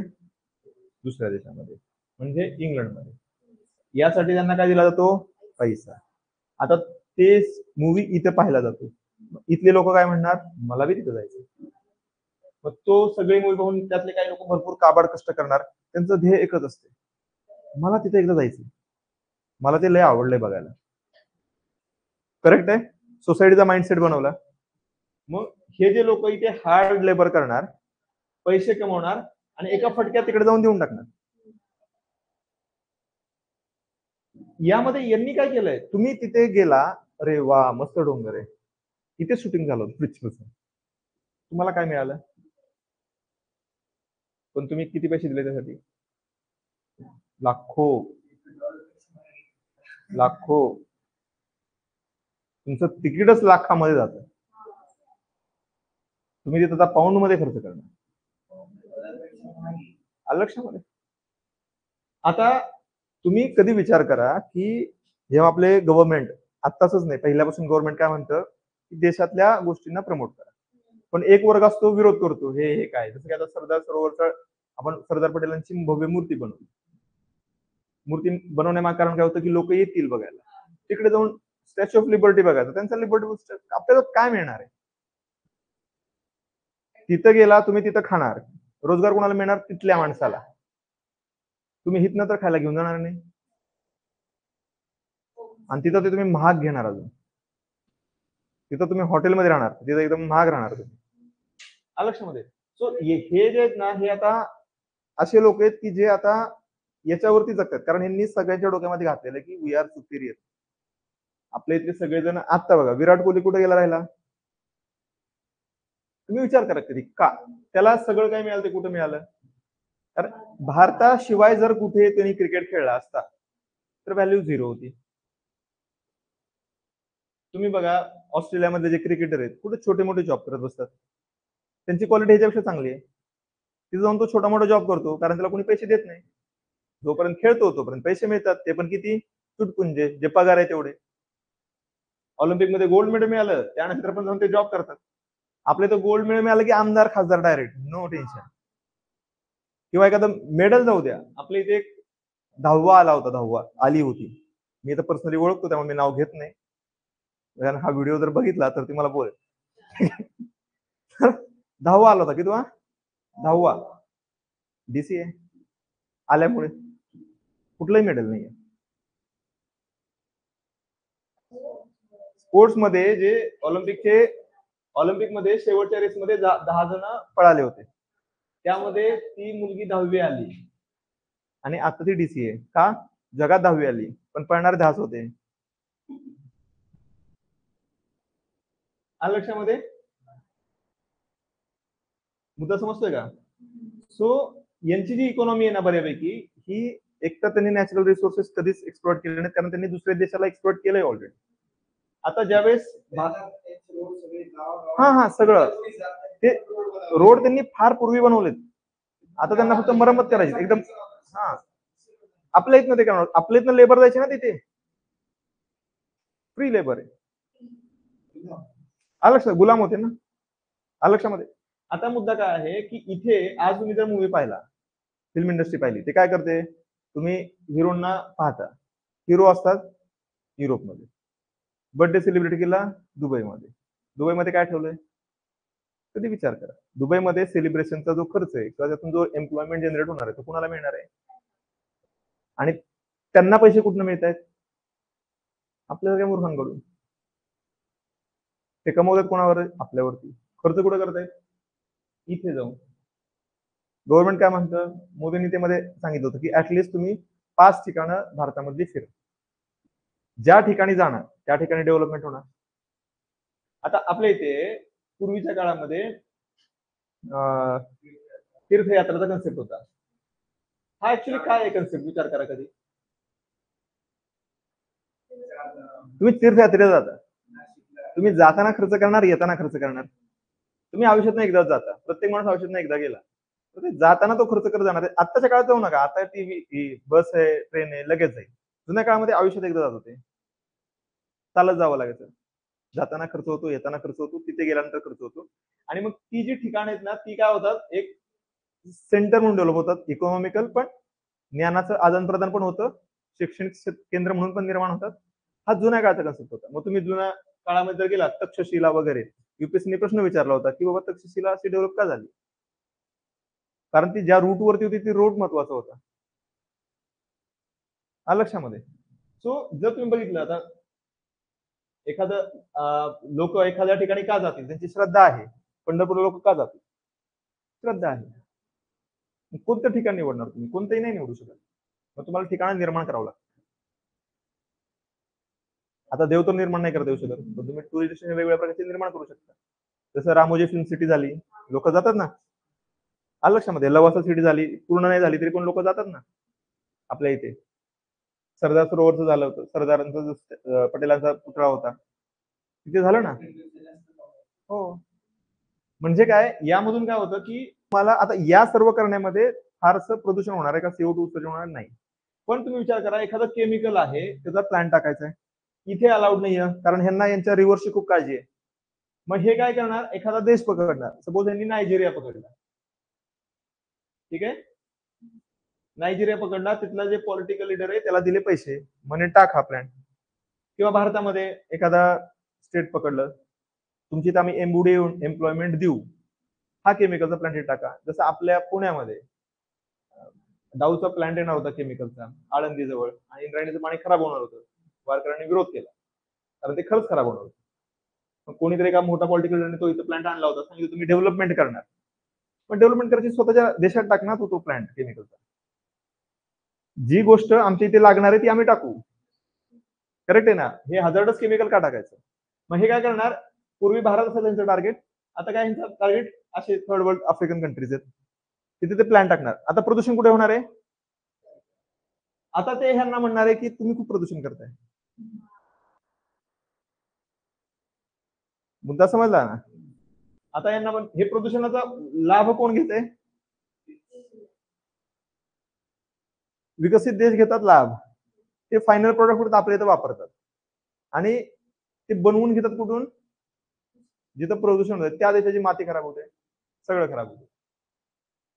त्याचाच विचार आपण इथे करणार आहे, दरडोई CO2 उत्सर्जन. कारण हे सगळं बनवायला केमिकल असो, मॅन्युफॅक्चरिंग युनिट असो, आपण प्रगती करणार म्हणजे उद्योग टाकणार, मॅन्युफॅक्चरिंग करणार, आणि आपण ते एक्सपोर्ट करणार. कधी विचार केलाय का आपण एक्सपोर्ट करणार, मग बाकीचे काय करणार? ते नाही का विचार करणार की आम्ही काय एक्सपोर्ट, आम्ही पण एक्सपोर्ट करणार. प्रत्येक जण विचार करते आम्ही एक्सपोर्ट करणार, कुणाला?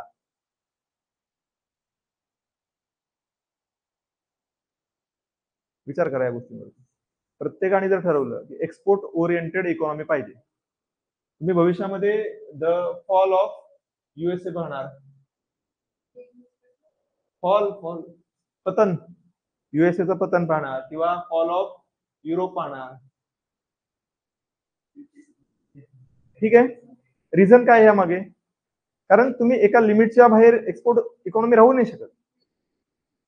म्हणजे कसं आहे की फॉर एक्झाम्पल आपण व्यापार करतो, मी तुम्हाला 100 रुपयाचा माल विकतो, तुम्ही प्रत्येक मला 20 रुपयाचा माल विकताय आणि मला तुमच्याकडे दरवेळेस 80 रुपये येतात. तुम्ही काहीतरी विचार कराल ना की काय चाललंय, इक्वल इक्वल पाहिजे आम्हाला.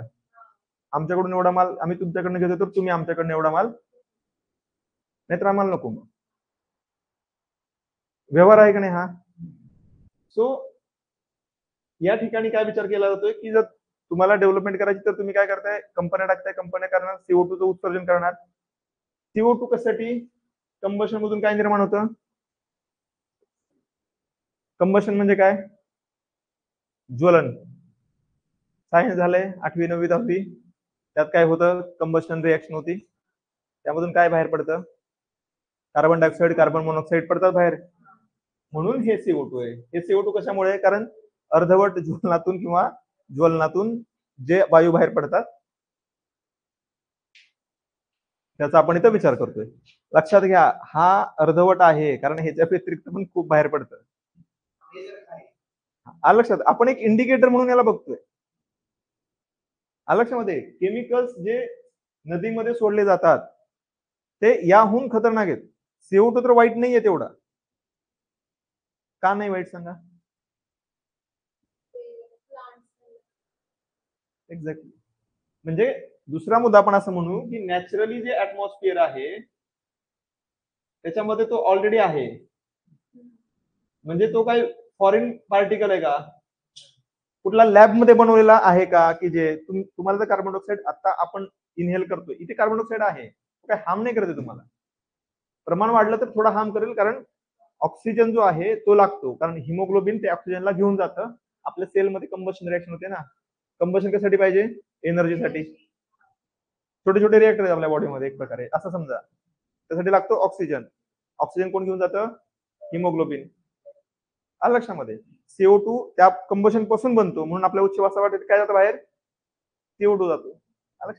म्हणजे काय येते की CO2 चा आपण वापर करतोय जस्ट कंबशन म्हणून विचार करतोय, पण जर तुम्ही विचार करा केमिकल फॅक्टर्स त्याच्यापेक्षा पण अतिशय खराब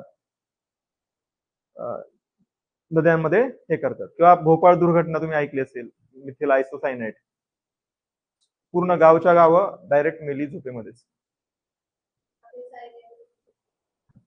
बऱ्याच ठिकाणी झालेले, पण आपल्या भोपाळमध्ये झालं होतं. कुठे? भोपाळमध्ये मिथाइल आयसोसायनेट म्हणून आहे. याच्यावरती प्रश्न पण विचारलाय बऱ्याच वेळा. म्हणजे काय की हे झोपेमध्ये सगळेजण CO2 बरं आहे त्या मनाने. लक्षामध्ये? त्यामुळे फक्त लक्षात ठेवा की दरडोई फक्त आपण CO2 मोजतोय, बाकीचे पण खूप जास्त आहेत. लक्षात? दुसरं आहे दरडोई मूर्त ठसे, म्हणजे मटेरियल फुटप्रिंट. त्याच्या खाली काय लिहिले आपण? जमिनीतील कच्च्या मालाचा वापर. आता कोणता कच्चा माल वापरतो आपण जमिनीतून?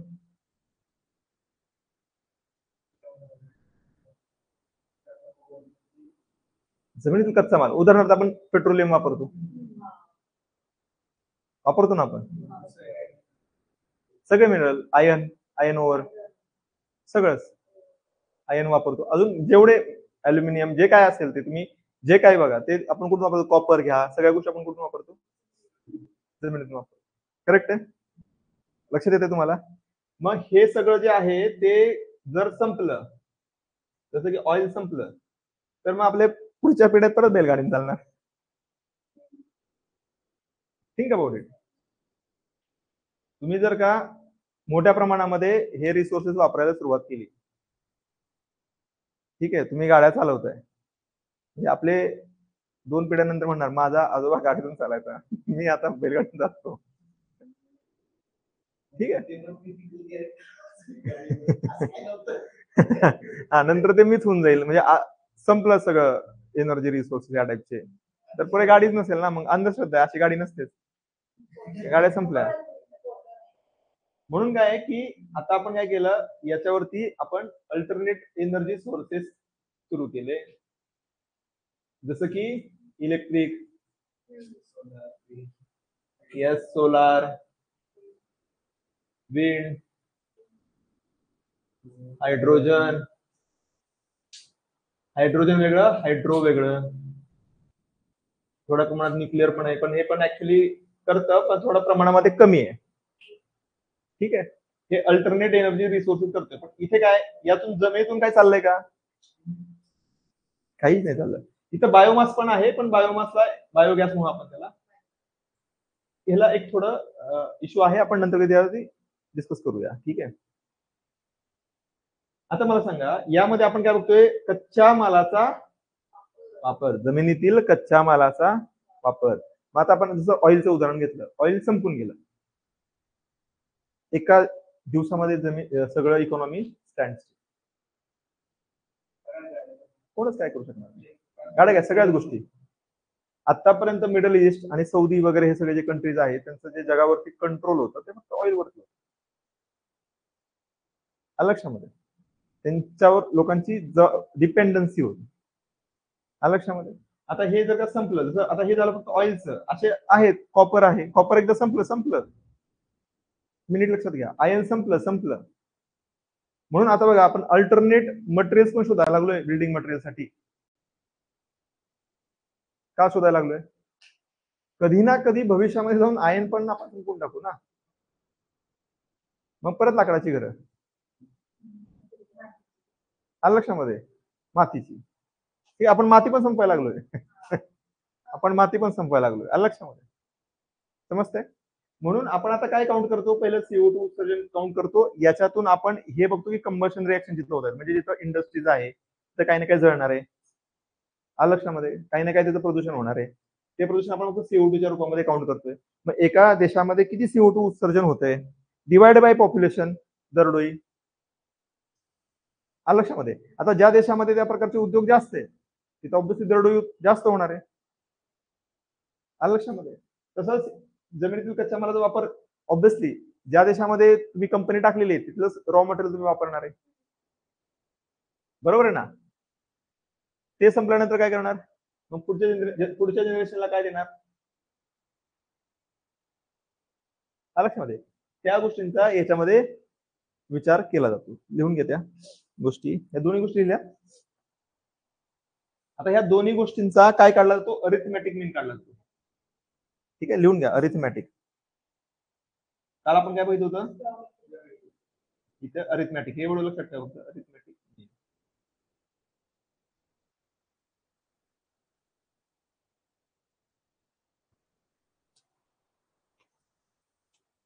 आपण बऱ्यापैकी कव्हर केलेलं आहे. आता जे तुम्हाला फक्त डेटा पाठ करायचा आहे.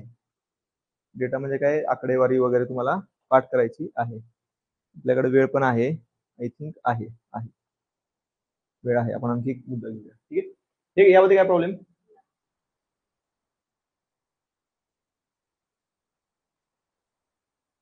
तुम्हाला एक प्रश्न विचारतो.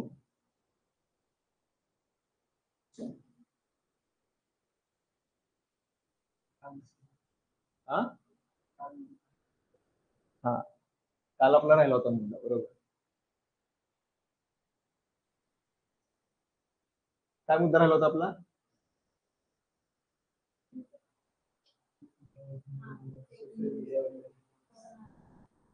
बरोबर. मला सांगा पहिलं, म्हणजे मिसइन्फॉर्मेशन आणि डिसइन्फॉर्मेशन मध्ये फरक काय. आणि डिस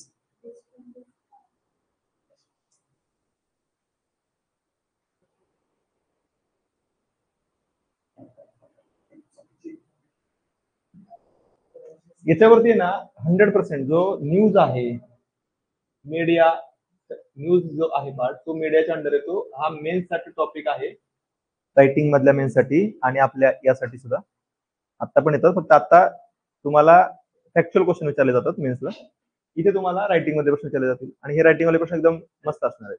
त्यामध्ये असा प्रश्न येऊ शकतो, what is the difference between misinformation and disinformation. आणि त्यानंतर नाही एक पण त्यात दुसरा प्रश्न पण असतो ना, तुम्हाला नॉर्मल विचारतील हा डिफरन्स काय आहे, आणि यापैकी एकावरती तुम्हाला काहीतरी लिहायला विचारतील किंवा एखादे केस स्टडी सांगतील, काहीतरी प्रश्न मस्त बनवतात ते, टेन्शन घेऊ नका. तुम्हाला एकदा समजलं तर तुम्ही लिहू शकता. मिसइन्फॉर्मेशन आणि डिसइन्फॉर्मेशन मध्ये फरक आहे.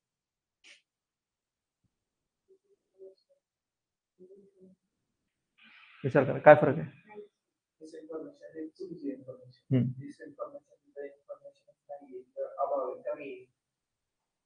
नाही नाही नाही नाही, इथे फरक आहे इंटेंटचा. म्हणजे उदाहरण देतो मी तुम्हाला, की तुम्ही खाली जाताना एक छोटासा साप पाहिला, तुम्ही तिथून तिथपर्यंत गेला, हा तुम्ही इथे साप, तुम्ही थोडं बाहेर गेला, तुम्ही म्हणणार एवढाच बघितला, तुम्ही म्हणणार एवढा बघितला. ते जाऊस तर तुम्ही अजून तिकडे अरे मी एवढा बघितला. आता तो मुलगा चौथ्याला सांगणार की अरे तिनं तेवढा साप बघितला. आता या माहितीमध्ये कोणाचं काही नुकसान आहे का? ठीक आहे, नॅचरल ह्युमन टेंडन्सी आहे मोठं करून सांगणं. करेक्ट आहे, असं होतं. ठीक आहे. इथे इंटेंट काय वाईट आहे का? तुम्ही जो साप बघितलाय, तुम्हाला फक्त सांगायचं की मी मोठा बघितलाय, म्हणून आता मी मोठा साप बघितलाय. त्याचं काय वाईट होणार आहे का त्या व्यक्तीचं, किंवा आजूबाजूला जे लोक आहेत त्यांचं काय वाईट होणार आहे का? म्हणजे तुमचं सांगण्यामध्ये काय इंटेंट वाईट होता का? काहीच नाही. तुम्हाला ज्या सांगायचं मी मोठा साप बघितला, एवढंच इंटेंट आहे. लक्षामध्ये इथं इन्फॉर्मेशन जाणून बुजून इंटेन्शनली रॉंग दिली जाते. म्हणजे काय आहे? उदाहरणार्थ सांगा. उदाहरणार्थ तिथं एखादं घटना घडण्यासाठी, जसं की यावेळेच्या इलेक्शन मध्ये सांगितलं की अमित शहाचा एक व्हिडिओ व्हायरल झाला, ज्यामध्ये ते सांगतात की आम्ही काय करू, आरक्षण काढून टाकू. आरक्षण ठीक आहे. आता असा कोणता त्यांचा व्हिडिओ नव्हताच, संविधान बदलू. आता जी गोष्ट तुम्ही बोललाच नाही, ती गोष्ट तुमच्या तोंडून सांगण्यामध्ये काहीतरी इंटेंट आहे, त्यामुळे काहीतरी उद्देश आहे ती गोष्ट पसरवण्यामध्ये, त्यामुळे भांडणं पण होऊ शकतात. जसं की आरक्षण काढू म्हणल्यावरती भांडणं. आपल्या आता काय चालू आहे, आपले तर जाळपोळ पण झालेली आहे. हा आलं लक्षामध्ये, हा असं जाणार, आलं लक्षामध्ये. आपण तो पण बघूया, आपल्याला तो पण बघायचा आहे. आता यावरून समाजामध्ये तेढ निर्माण होते का? होते का नाही? इंटेंट आहे ना. आता अशा प्रकारची कोणती गोष्ट बोलली असेल तर ती इन्फॉर्मेशन झाली, पण अशी गोष्ट जर बोललीच नसेल आणि ती एआयचा वापर करून तुम्ही बनवला तर ती झाली डिसइन्फॉर्मेशन. ती मिसइन्फॉर्मेशन मध्ये येत नाही, त्याला डिसइन्फॉर्मेशन म्हणणार. लक्षात येतं तुमच्या? काय अडचण यामध्ये? लक्षामध्ये दोन्हीमध्ये फरक काय आहे? इंटेन्शनचा. म्हणजे तुम्ही काय म्हणता त्याला, जाणीवपूर्वक जर काही घटना घडवून आणण्यासाठी तुम्ही इन्फॉर्मेशन स्प्रेड करत असाल तर ते डिसइन्फॉर्मेशन असते आणि त्याच्यावरती कायदा ऍक्शन घेऊ शकतो. पण त्याचा सोर्सच माहित नसतो. कारण लोकांथ्रू बऱ्याच गोष्टी लक्षात घ्या, समाजामध्ये जर तुम्ही आतापर्यंत बघितलं, तुम्ही कधी कोणत्या गोष्टीला व्हेरीफाय करता का? कधीच नाही करत. आपण कधीच करत नाही ना. मोस्ट ऑफ द ज्या गोष्टी आपल्यापर्यंत आलेल्या आहेत त्या ऍक्च्युली ऐकिवाद गोष्टी आहेत. एकानं दुसऱ्याला सांगितली, दुसऱ्यानं तिसऱ्याला सांगितली, तिसऱ्यानं चौथ्याला सांगितली. जोपर्यंत त्यामध्ये कोणी गोष्टी टाकत नाही स्वतःच्या मनाच्या, तोपर्यंत त्या गोष्टी व्यवस्थित राहणार. पण ज्यावेळेस कोणीतरी त्यामध्ये ऍडिशन करेल काही उद्देशानं, त्यावेळेस काय होणार? डिसइन्फॉर्मेशन सुरू होणार. याचा वापर कोणी केला? ज्यावेळेस आपल्यावरती राज्य करायचं होतं ब्रिटिशांनी, तर ब्रिटिशांनी आपल्या इतिहासाच्या गोष्टीमध्ये गोष्टी घुसवल्या. घुसवण्यामागे उद्देश काय होता? त्यांना राज्य करायचंय, इंटेन्शन. आणि आता तुम्ही ते शिक्षण घेणार आहे जे आम्ही शिकवणार आहे. आम्ही शिक्षणातच चेंज करू. विषय संपला. म्हणजे तुमच्या पुढच्या जनरेशनला तेच माहिती आहे जे आम्ही सांगितले. ते तेच लक्षात ठेवणार आहे जे आम्ही सांगितले. पर्पज आहे, इंटेंट आहे.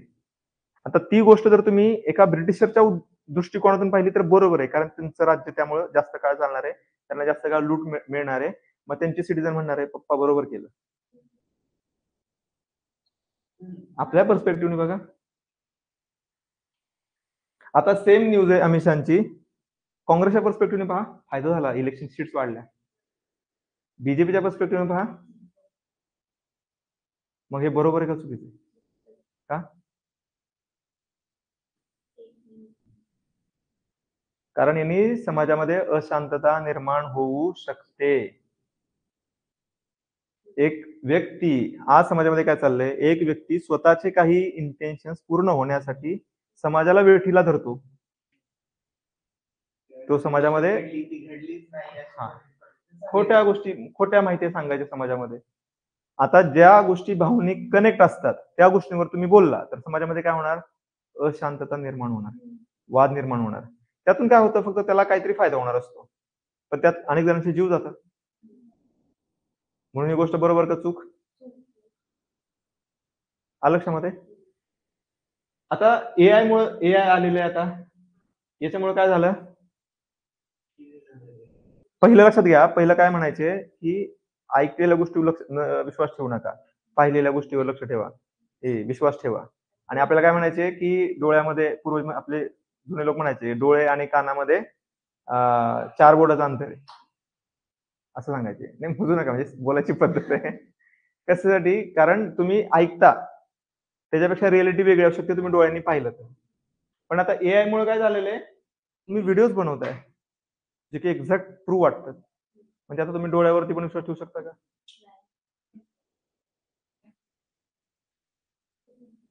विश्वास का ठेवायचा तुम्हाला? थोडं डोकं वापरायचं आजच्या काळामध्ये. एखादी गोष्ट too good to be true, बरं का, एखादी गोष्ट खूप चांगली किंवा एखादी गोष्ट खूप वाईट आहे, त्या दोन्ही समजायचं चुकीचे आहेत. आलं लक्षामध्ये? मग याला आपण सिंथेटिक मीडिया म्हणतो. आजकाल एक वर्ड आहे सिंथेटिक मीडिया. असू द्या माहिती. मला वाटतं की हा या वर्ड वरती प्रश्न विचारू शकतात, आणि हा आपण घेतलेला आहे UNDPच्या वेबसाईट वरून.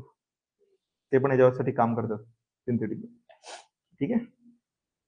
इथे काय केलं जातं, एआयचा वापर केला जातो, AI टूलचा वापर केला जातो to create videos, audios and images. लक्षामध्ये कुणाचा वापर केला जातो? एक म्हणजे देवाचा असेल किंवा एखाद्या फेमस पर्सनॅलिटीचा वापर आहे, त्याचा वापर केला जातो आणि त्यांनी रॉंग इन्फॉर्मेशन समाजामध्ये पसरवली जाते. आता याला आपण म्हणणार सिंथेटिक. जर एआयचा वापर होत असेल तर त्याला आपण म्हणणार सिंथेटिक. एवढं माहिती. यामध्ये काय अडचण? मग मला सांगा आता, बरोबर आहे का चुकी सिंथेटिक मीडिया? चुकीचं आहे, 100% चुकीचं आहे. मग आता तुम्ही कसं आयडेंटिफाय करणार यामध्ये?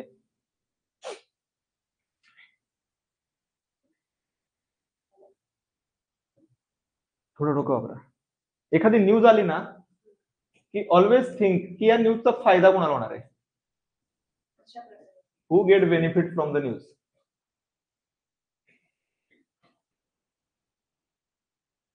काय विचार करा तुमचा, मला नॉर्मल माणसाचा काही तोटा नसतो. जेव्हा एखादी अशी स्फोटक न्यूज येते तेव्हा पहिला विचार करायचा की या न्यूजचा फायदा कोणाला आहे.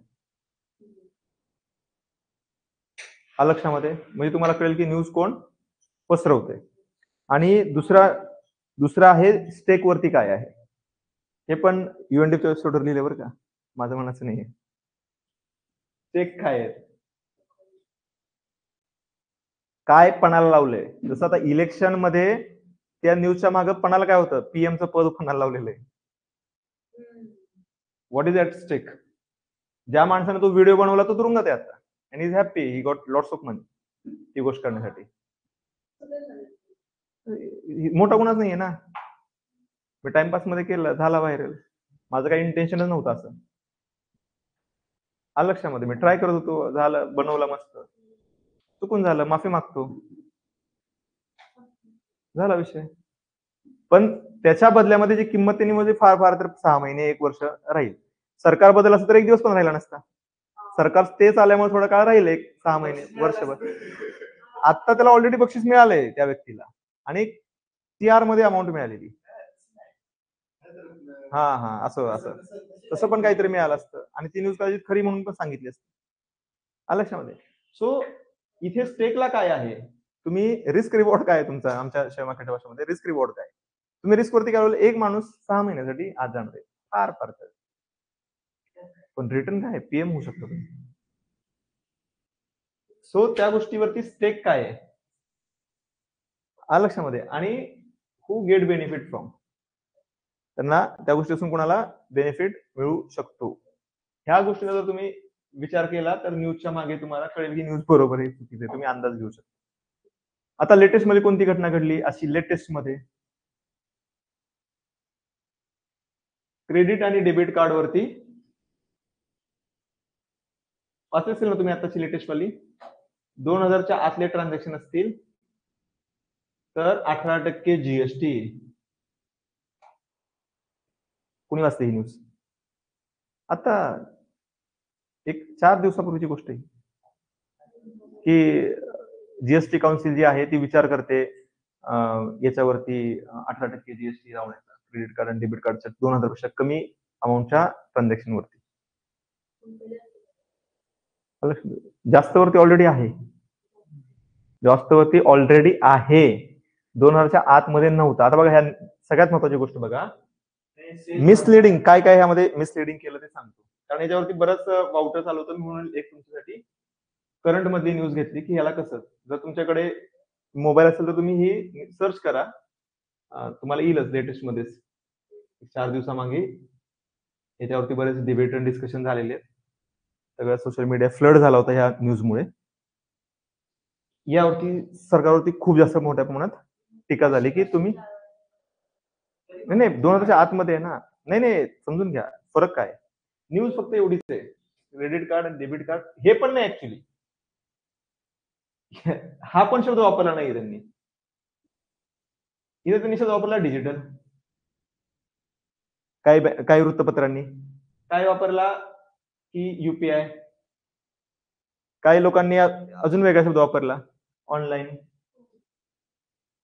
प्रत्येक गोष्टीवर म्हणजे काय की वेगवेगळ्या शब्द वापरला या ठिकाणी. ऑब्विसली क्रेडिट कार्ड डिजिटलच आहे ना, UPI वापरताना आलं लक्षामध्ये, ऑनलाईनच होतं ना, ऑनलाईनच होतं. तिन्ही गोष्टी बरोबर सांगू शकता तुम्ही, आलं लक्षामध्ये. आता लोक जे फक्त हेडिंग वाचणार, आतमध्ये काय बघणार नाही. आतमध्ये सांगणार क्रेडिट कार्ड डेबिट कार्ड एवढंच सांगणार, आणि 2000च्या आतमध्ये त्याच्यामध्ये ते कोणत्या एवढंच सांगणार. असं एकदम यांनी याच्यावर टीका केली, त्यांनी त्याच्यावर टीका केली, ह्या निर्णयानंतर असं झालं, FM असं बोलल्या, हा पार्टीचा नेता असं बोलला, तो पार्टीचा नेता असं बोलला. ती न्यूज आहे का? बिलकुल नाही. त्यांनी काय सांगायला पाहिजे की एक्झॅक्टली आधीची सिच्युएशन काय आणि आता काय. करेक्ट. ऑलरेडी तुम्ही जर गेला असाल, तुम्ही कधी ट्रान्झॅक्शन केलं असेल 20,000 50,000, तर तुम्हाला ते विचारतात की 2% कट होतील. आता पण होतं. तुम्ही मोठ्या अमाऊंट वरती गेला, क्रेडिट कार्ड युज करायला जावा किंवा पप्पांनी वगैरे केलं असेल, कुठे गेला तर ते तुम्हाला 2% टॅक्स आता पण पडतो. ठीक आहे, जो की तुम्हाला गुगल पे वरती वगैरे पडत नाही, इथे पडतो क्रेडिट कार्ड आणि डेबिट वापरताय. आता का पडतो ते? बँकची फीस. कारण तुम्ही क्रेडिट कार्ड वापरता त्यावेळेस तुम्ही काय करता, 30 दिवस तुम्ही बिनव्याजी पैसे वापरता. ते तुम्हाला सर्व्हिस देतात ना 1 महिना पैसे वापरण्याची, म्हणून ते त्यांचे काहीतरी चार्जेस घेतात. ठीक आहे. ऍक्च्युली त्यांनी तुम्हाला 1 महिन्यासाठीचं कर्ज दिलेलं आहे असं समजा. त्यांचे जे चार्जेस आहेत ते त्यांचं काय झालं, आता सपोज 1 लाख रुपयाचं ट्रान्झॅक्शन आहे आणि सपोज यांनी सांगितलं की आम्ही 1% याच्यावरती कट करू, म्हणजे तुम्हाला याच्यावरती 1,000 रुपये एक्स्ट्रा भरावं लागणार. ठीक आहे, 1,000 रुपये तुम्हाला किती, 1 लाखाची वस्तू कितीला पडणार, 1,01,000 रुपयाला. आता गव्हर्नमेंट काय म्हणते की हे तुमचं काय झालं, इन्कम झालं, या इन्कम वरती आम्ही 18% टॅक्स वापरणार. त्यांच्या इन्कम वरती टॅक्स आहे, तुम्हाला थोडी नाही. क्रेडिट कार्डची सर्व्हिस प्रोव्हाइड करणाऱ्या बँकेने जे पैसे कमवलेले आहेत त्यांना काय राहणार, म्हणजे याचे 18%, 1000चे 18% किती झाले, 180 रुपये. नाही नाही 18,000 नाही, 18,000 संबंधच नाही, त्याचं इन्कम किती झालं. हा हा तुम्ही वरची हा लक्षात घ्या, ते करतात काय, फक्त एवढंच सांगतात, अर्थ तुम्ही काढता, त्यांनी नाही सांगितला. कोर्टात जेव्हा केस स्टँड होती आम्ही असं बोललो कुठे, तुम्ही न्यूज वाचा, आम्ही असं कोणच बोललो नाही. पण ते असं सांगणार काहीतरी वातावरण निर्माण करणार की तुम्ही नीट बघा, तुम्हाला 18 कॅल्क्युलेशन काय करणार, 1 लाखावरती 18%. असं नाहीये. हे जे 1,000 रुपये तुमचं प्रॉफिट आहे त्या कंपनीचं, मग आता कंपनी जर प्रॉफिट कमवते तर त्यांना टॅक्स भरावा लागेल का नाही. मग याच्यावरती 1,000 वरती 18% किती झाले, हा भरावा लागणार त्यांना. आता काय झालं की ज्यावेळेस कोरोना नंतर त्यांना ऑनलाईन वाढवायचं होतं, युपीआय ऑलरेडी फ्री आहे म्हणून 2,000च्या आतले जे ट्रान्झॅक्शन होते तुम्ही क्रेडिटनी वगैरे, त्याला त्यांनी जीएसटी फ्री केलं. जीएसटी फ्री का केलं, कारण त्यांना प्रमोट करायचा होता यूज त्यांचा, म्हणून सरकारने काय केलं, याच्यावरती पैसे घेतले नाहीत. पण याच्यावरती ऑलरेडी बँका चार्ज करतच होत्या. तुम्ही क्रेडिट कार्ड 2,000च्या आतमध्ये पण भरा, तुम्हाला थोडे एक्स्ट्रा पैसे द्यावं लागतं, बरोबर ना. म्हणजे बँकेने 2,000 वरती प्रॉफिट कमवलेलाच आहे त्यांचा, त्यांचे चार्जेस घेतलेलेच आहे. हा, आणि त्या चार्जेस वरती टॅक्स मात्र 0 आहे. सरकार म्हणते 2,000च्या आतले भरपूर तुम्ही एन्जॉय केला, बराच काळ तुम्ही भरपूर प्रॉफिट एन्जॉय केला, नाव यू हॅव टू पे. आता बँकेच्या अर्निंग वरती टॅक्स पे करायलाच पाहिजे ना, का नाही करायला पाहिजे. मुद्दा समजला तुम्हाला, त्यांनी जर प्रॉफिट कमवल्यावरती टॅक्स भरला पाहिजे का नाही. पण न्यूज केवढी आहे, फक्त 2,000च्या आतमध्ये 18%चा जीएसटी. मग आता सगळे युपीआय वगैरे बंद, आता कोणी गुगल पेने करणार नाही, कारण तुम्ही 100 रुपयाची वस्तू खरेदी केली तर 118 रुपये पे करावं लागणार. Think about that. ही गोष्ट अतिशय अब्सर्ड होती, असं होऊच शकत नाही. सगळी इकॉनॉमी बसेल, कोणच ऑनलाईन करणार नाही. मग एवढ्या सगळ्या कंपन्या स्थापन झाल्या, एवढे एम्प्लॉई, त्याच्यावरती सगळी सिस्टीम क्रिएट झालेली आहे, ती एका दिवसामध्ये 0. असं होऊ शकतं का, एवढे लोक अनएम्प्लॉइड होतील, सरकार असं करू शकतं का. पण न्यूज पसरवली, मग लोक जे म्हणजे 10वी नीट पास झाले नाही ते सरकारला शहाणपण शिकवायला लागले. यांना कळतच नाही, काहीतरी शिकले असतील ते, लक्षामध्ये. सो न्यूज फक्त एवढीच होती. आणि दुसरी गोष्ट, जीएसटी काउन्सिल याच्यामध्ये सर्व राज्यांचे प्रतिनिधी असतात, सर्व राज्यांचे. आता हा आपल्या अभ्यासाचा प्रश्न आहे, कारण याच्यावरती प्रश्न येऊ शकतो, पूर्वी आलेला पण आहे. हा हा हा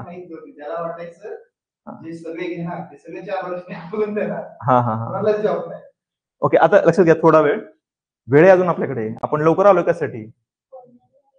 हा, इथे लक्षात घ्या, जीएसटी काउन्सिल जे आहे, एकच फक्त 2 मिनिटं. जीएसटी जी काउन्सिल आहे याच्यामध्ये प्रत्येक राज्याचा प्रतिनिधी आहे. प्रतिनिधी म्हणजे मेंबरशिप एकच असणार आहे, इक्वलच मेंबरशिप. आता मला सांगा, आता सगळ्या राज्यांमध्ये बीजेपीचं सरकार आहे का. प्रत्येक वेगवेगळ्या पार्टी सरकार आहे, कुठं तृणमूल आहे, कुठं काँग्रेस आहे, कुठे अजून कोण सीपीआय आहे, कुठे काय, बरोबर ना. आता इथे जो डिसिजन मेकिंग होतं, इथं जो निर्णय होतो ना, तो बहुमतानं होत नाही, एकमतानं होतो. फरक लक्षात घ्या, बहुमत नाही, आता बहुमत नाही, इथं होतो एकमतानं. ह्याचा अर्थ काय, फरक काय ह्याच्यामध्ये, की आता मेजॉरिटी राज्यांमध्ये जर बीजेपी असेल तर बहुमताने बाकीच्या राज्यांना डावलून बीजेपी आपला अजेंडा थोपू शकतं, इंटरेस्ट टॅक्स लावायला. पण करता येत नाही, कारण बहुमत नाही. जोपर्यंत सर्व राज्य अग्री होत नाहीत तोपर्यंत तुम्ही टॅक्स बद्दल काही चेंज करू शकत नाही. एकमतानं करावं लागतं, म्हणजे प्रत्येक विरोधक पार्टी सुद्धा अग्री झाली तरच जीएसटीचे निर्णय घेता येतात. आता मला सांगा, जर जीएसटी काउन्सिलने निर्णय घेतला तर तो एका पार्टीचा निर्णय आहे का. आणि जे विरोध करतायत त्यांनी तर तिथं हो म्हणलेले, त्याशिवाय पासच होत नाही. त्यातल्या एकाने जरी विरोध केला असता तर पासच झालं नसतं, ती रियालिटी झालीच नसती. आता ही गोष्ट डिस्कस कुठं होते? जीएसटी काउन्सिलमध्ये. न्यूज काय आले की याच्याबद्दल ट्रोल कोणाला केलं जातं? गव्हर्नमेंटला. काय संबंधच नाही. प्रोपोगंडा कसं होतो? आता न्यूज फक्त तिथं निघाले 2000च्या आतल्या ट्रान्झॅक्शनला 18% जीएसटी, आणि त्यानंतर आपण सगळं चित्र क्रिएट केलं. त्यात लोकांची पण चुकी आहे का? नाही. चुकी मीडियाची आहे. कसं?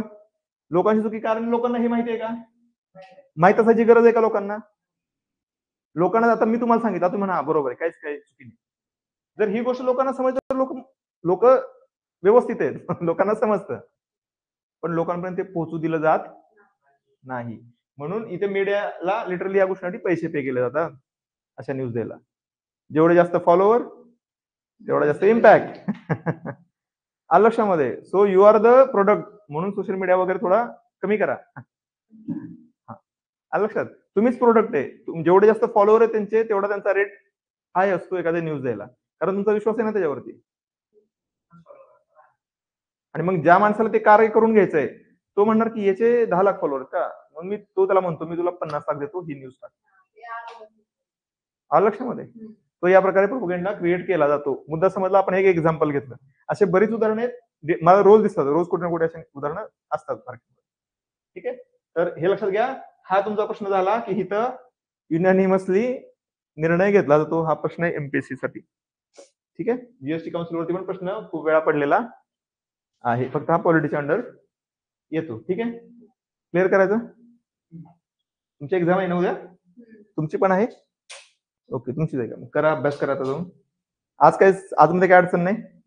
आपला आता पॉवर्टी वगैरे बस झालं. ठीक आहे, हा टॉपिक आपला डन झालेला आहे. शेवटला आपण हा ठेवला होता कारण हे जेंडर वगैरे सगळ्या गोष्टी तुम्हाला समजायला पाहिजे होत्या. ठीक आहे, यामध्ये काय अडचण? पुढचा पण पुढे कळेल, काय अडचण नाही ना? चला बाय.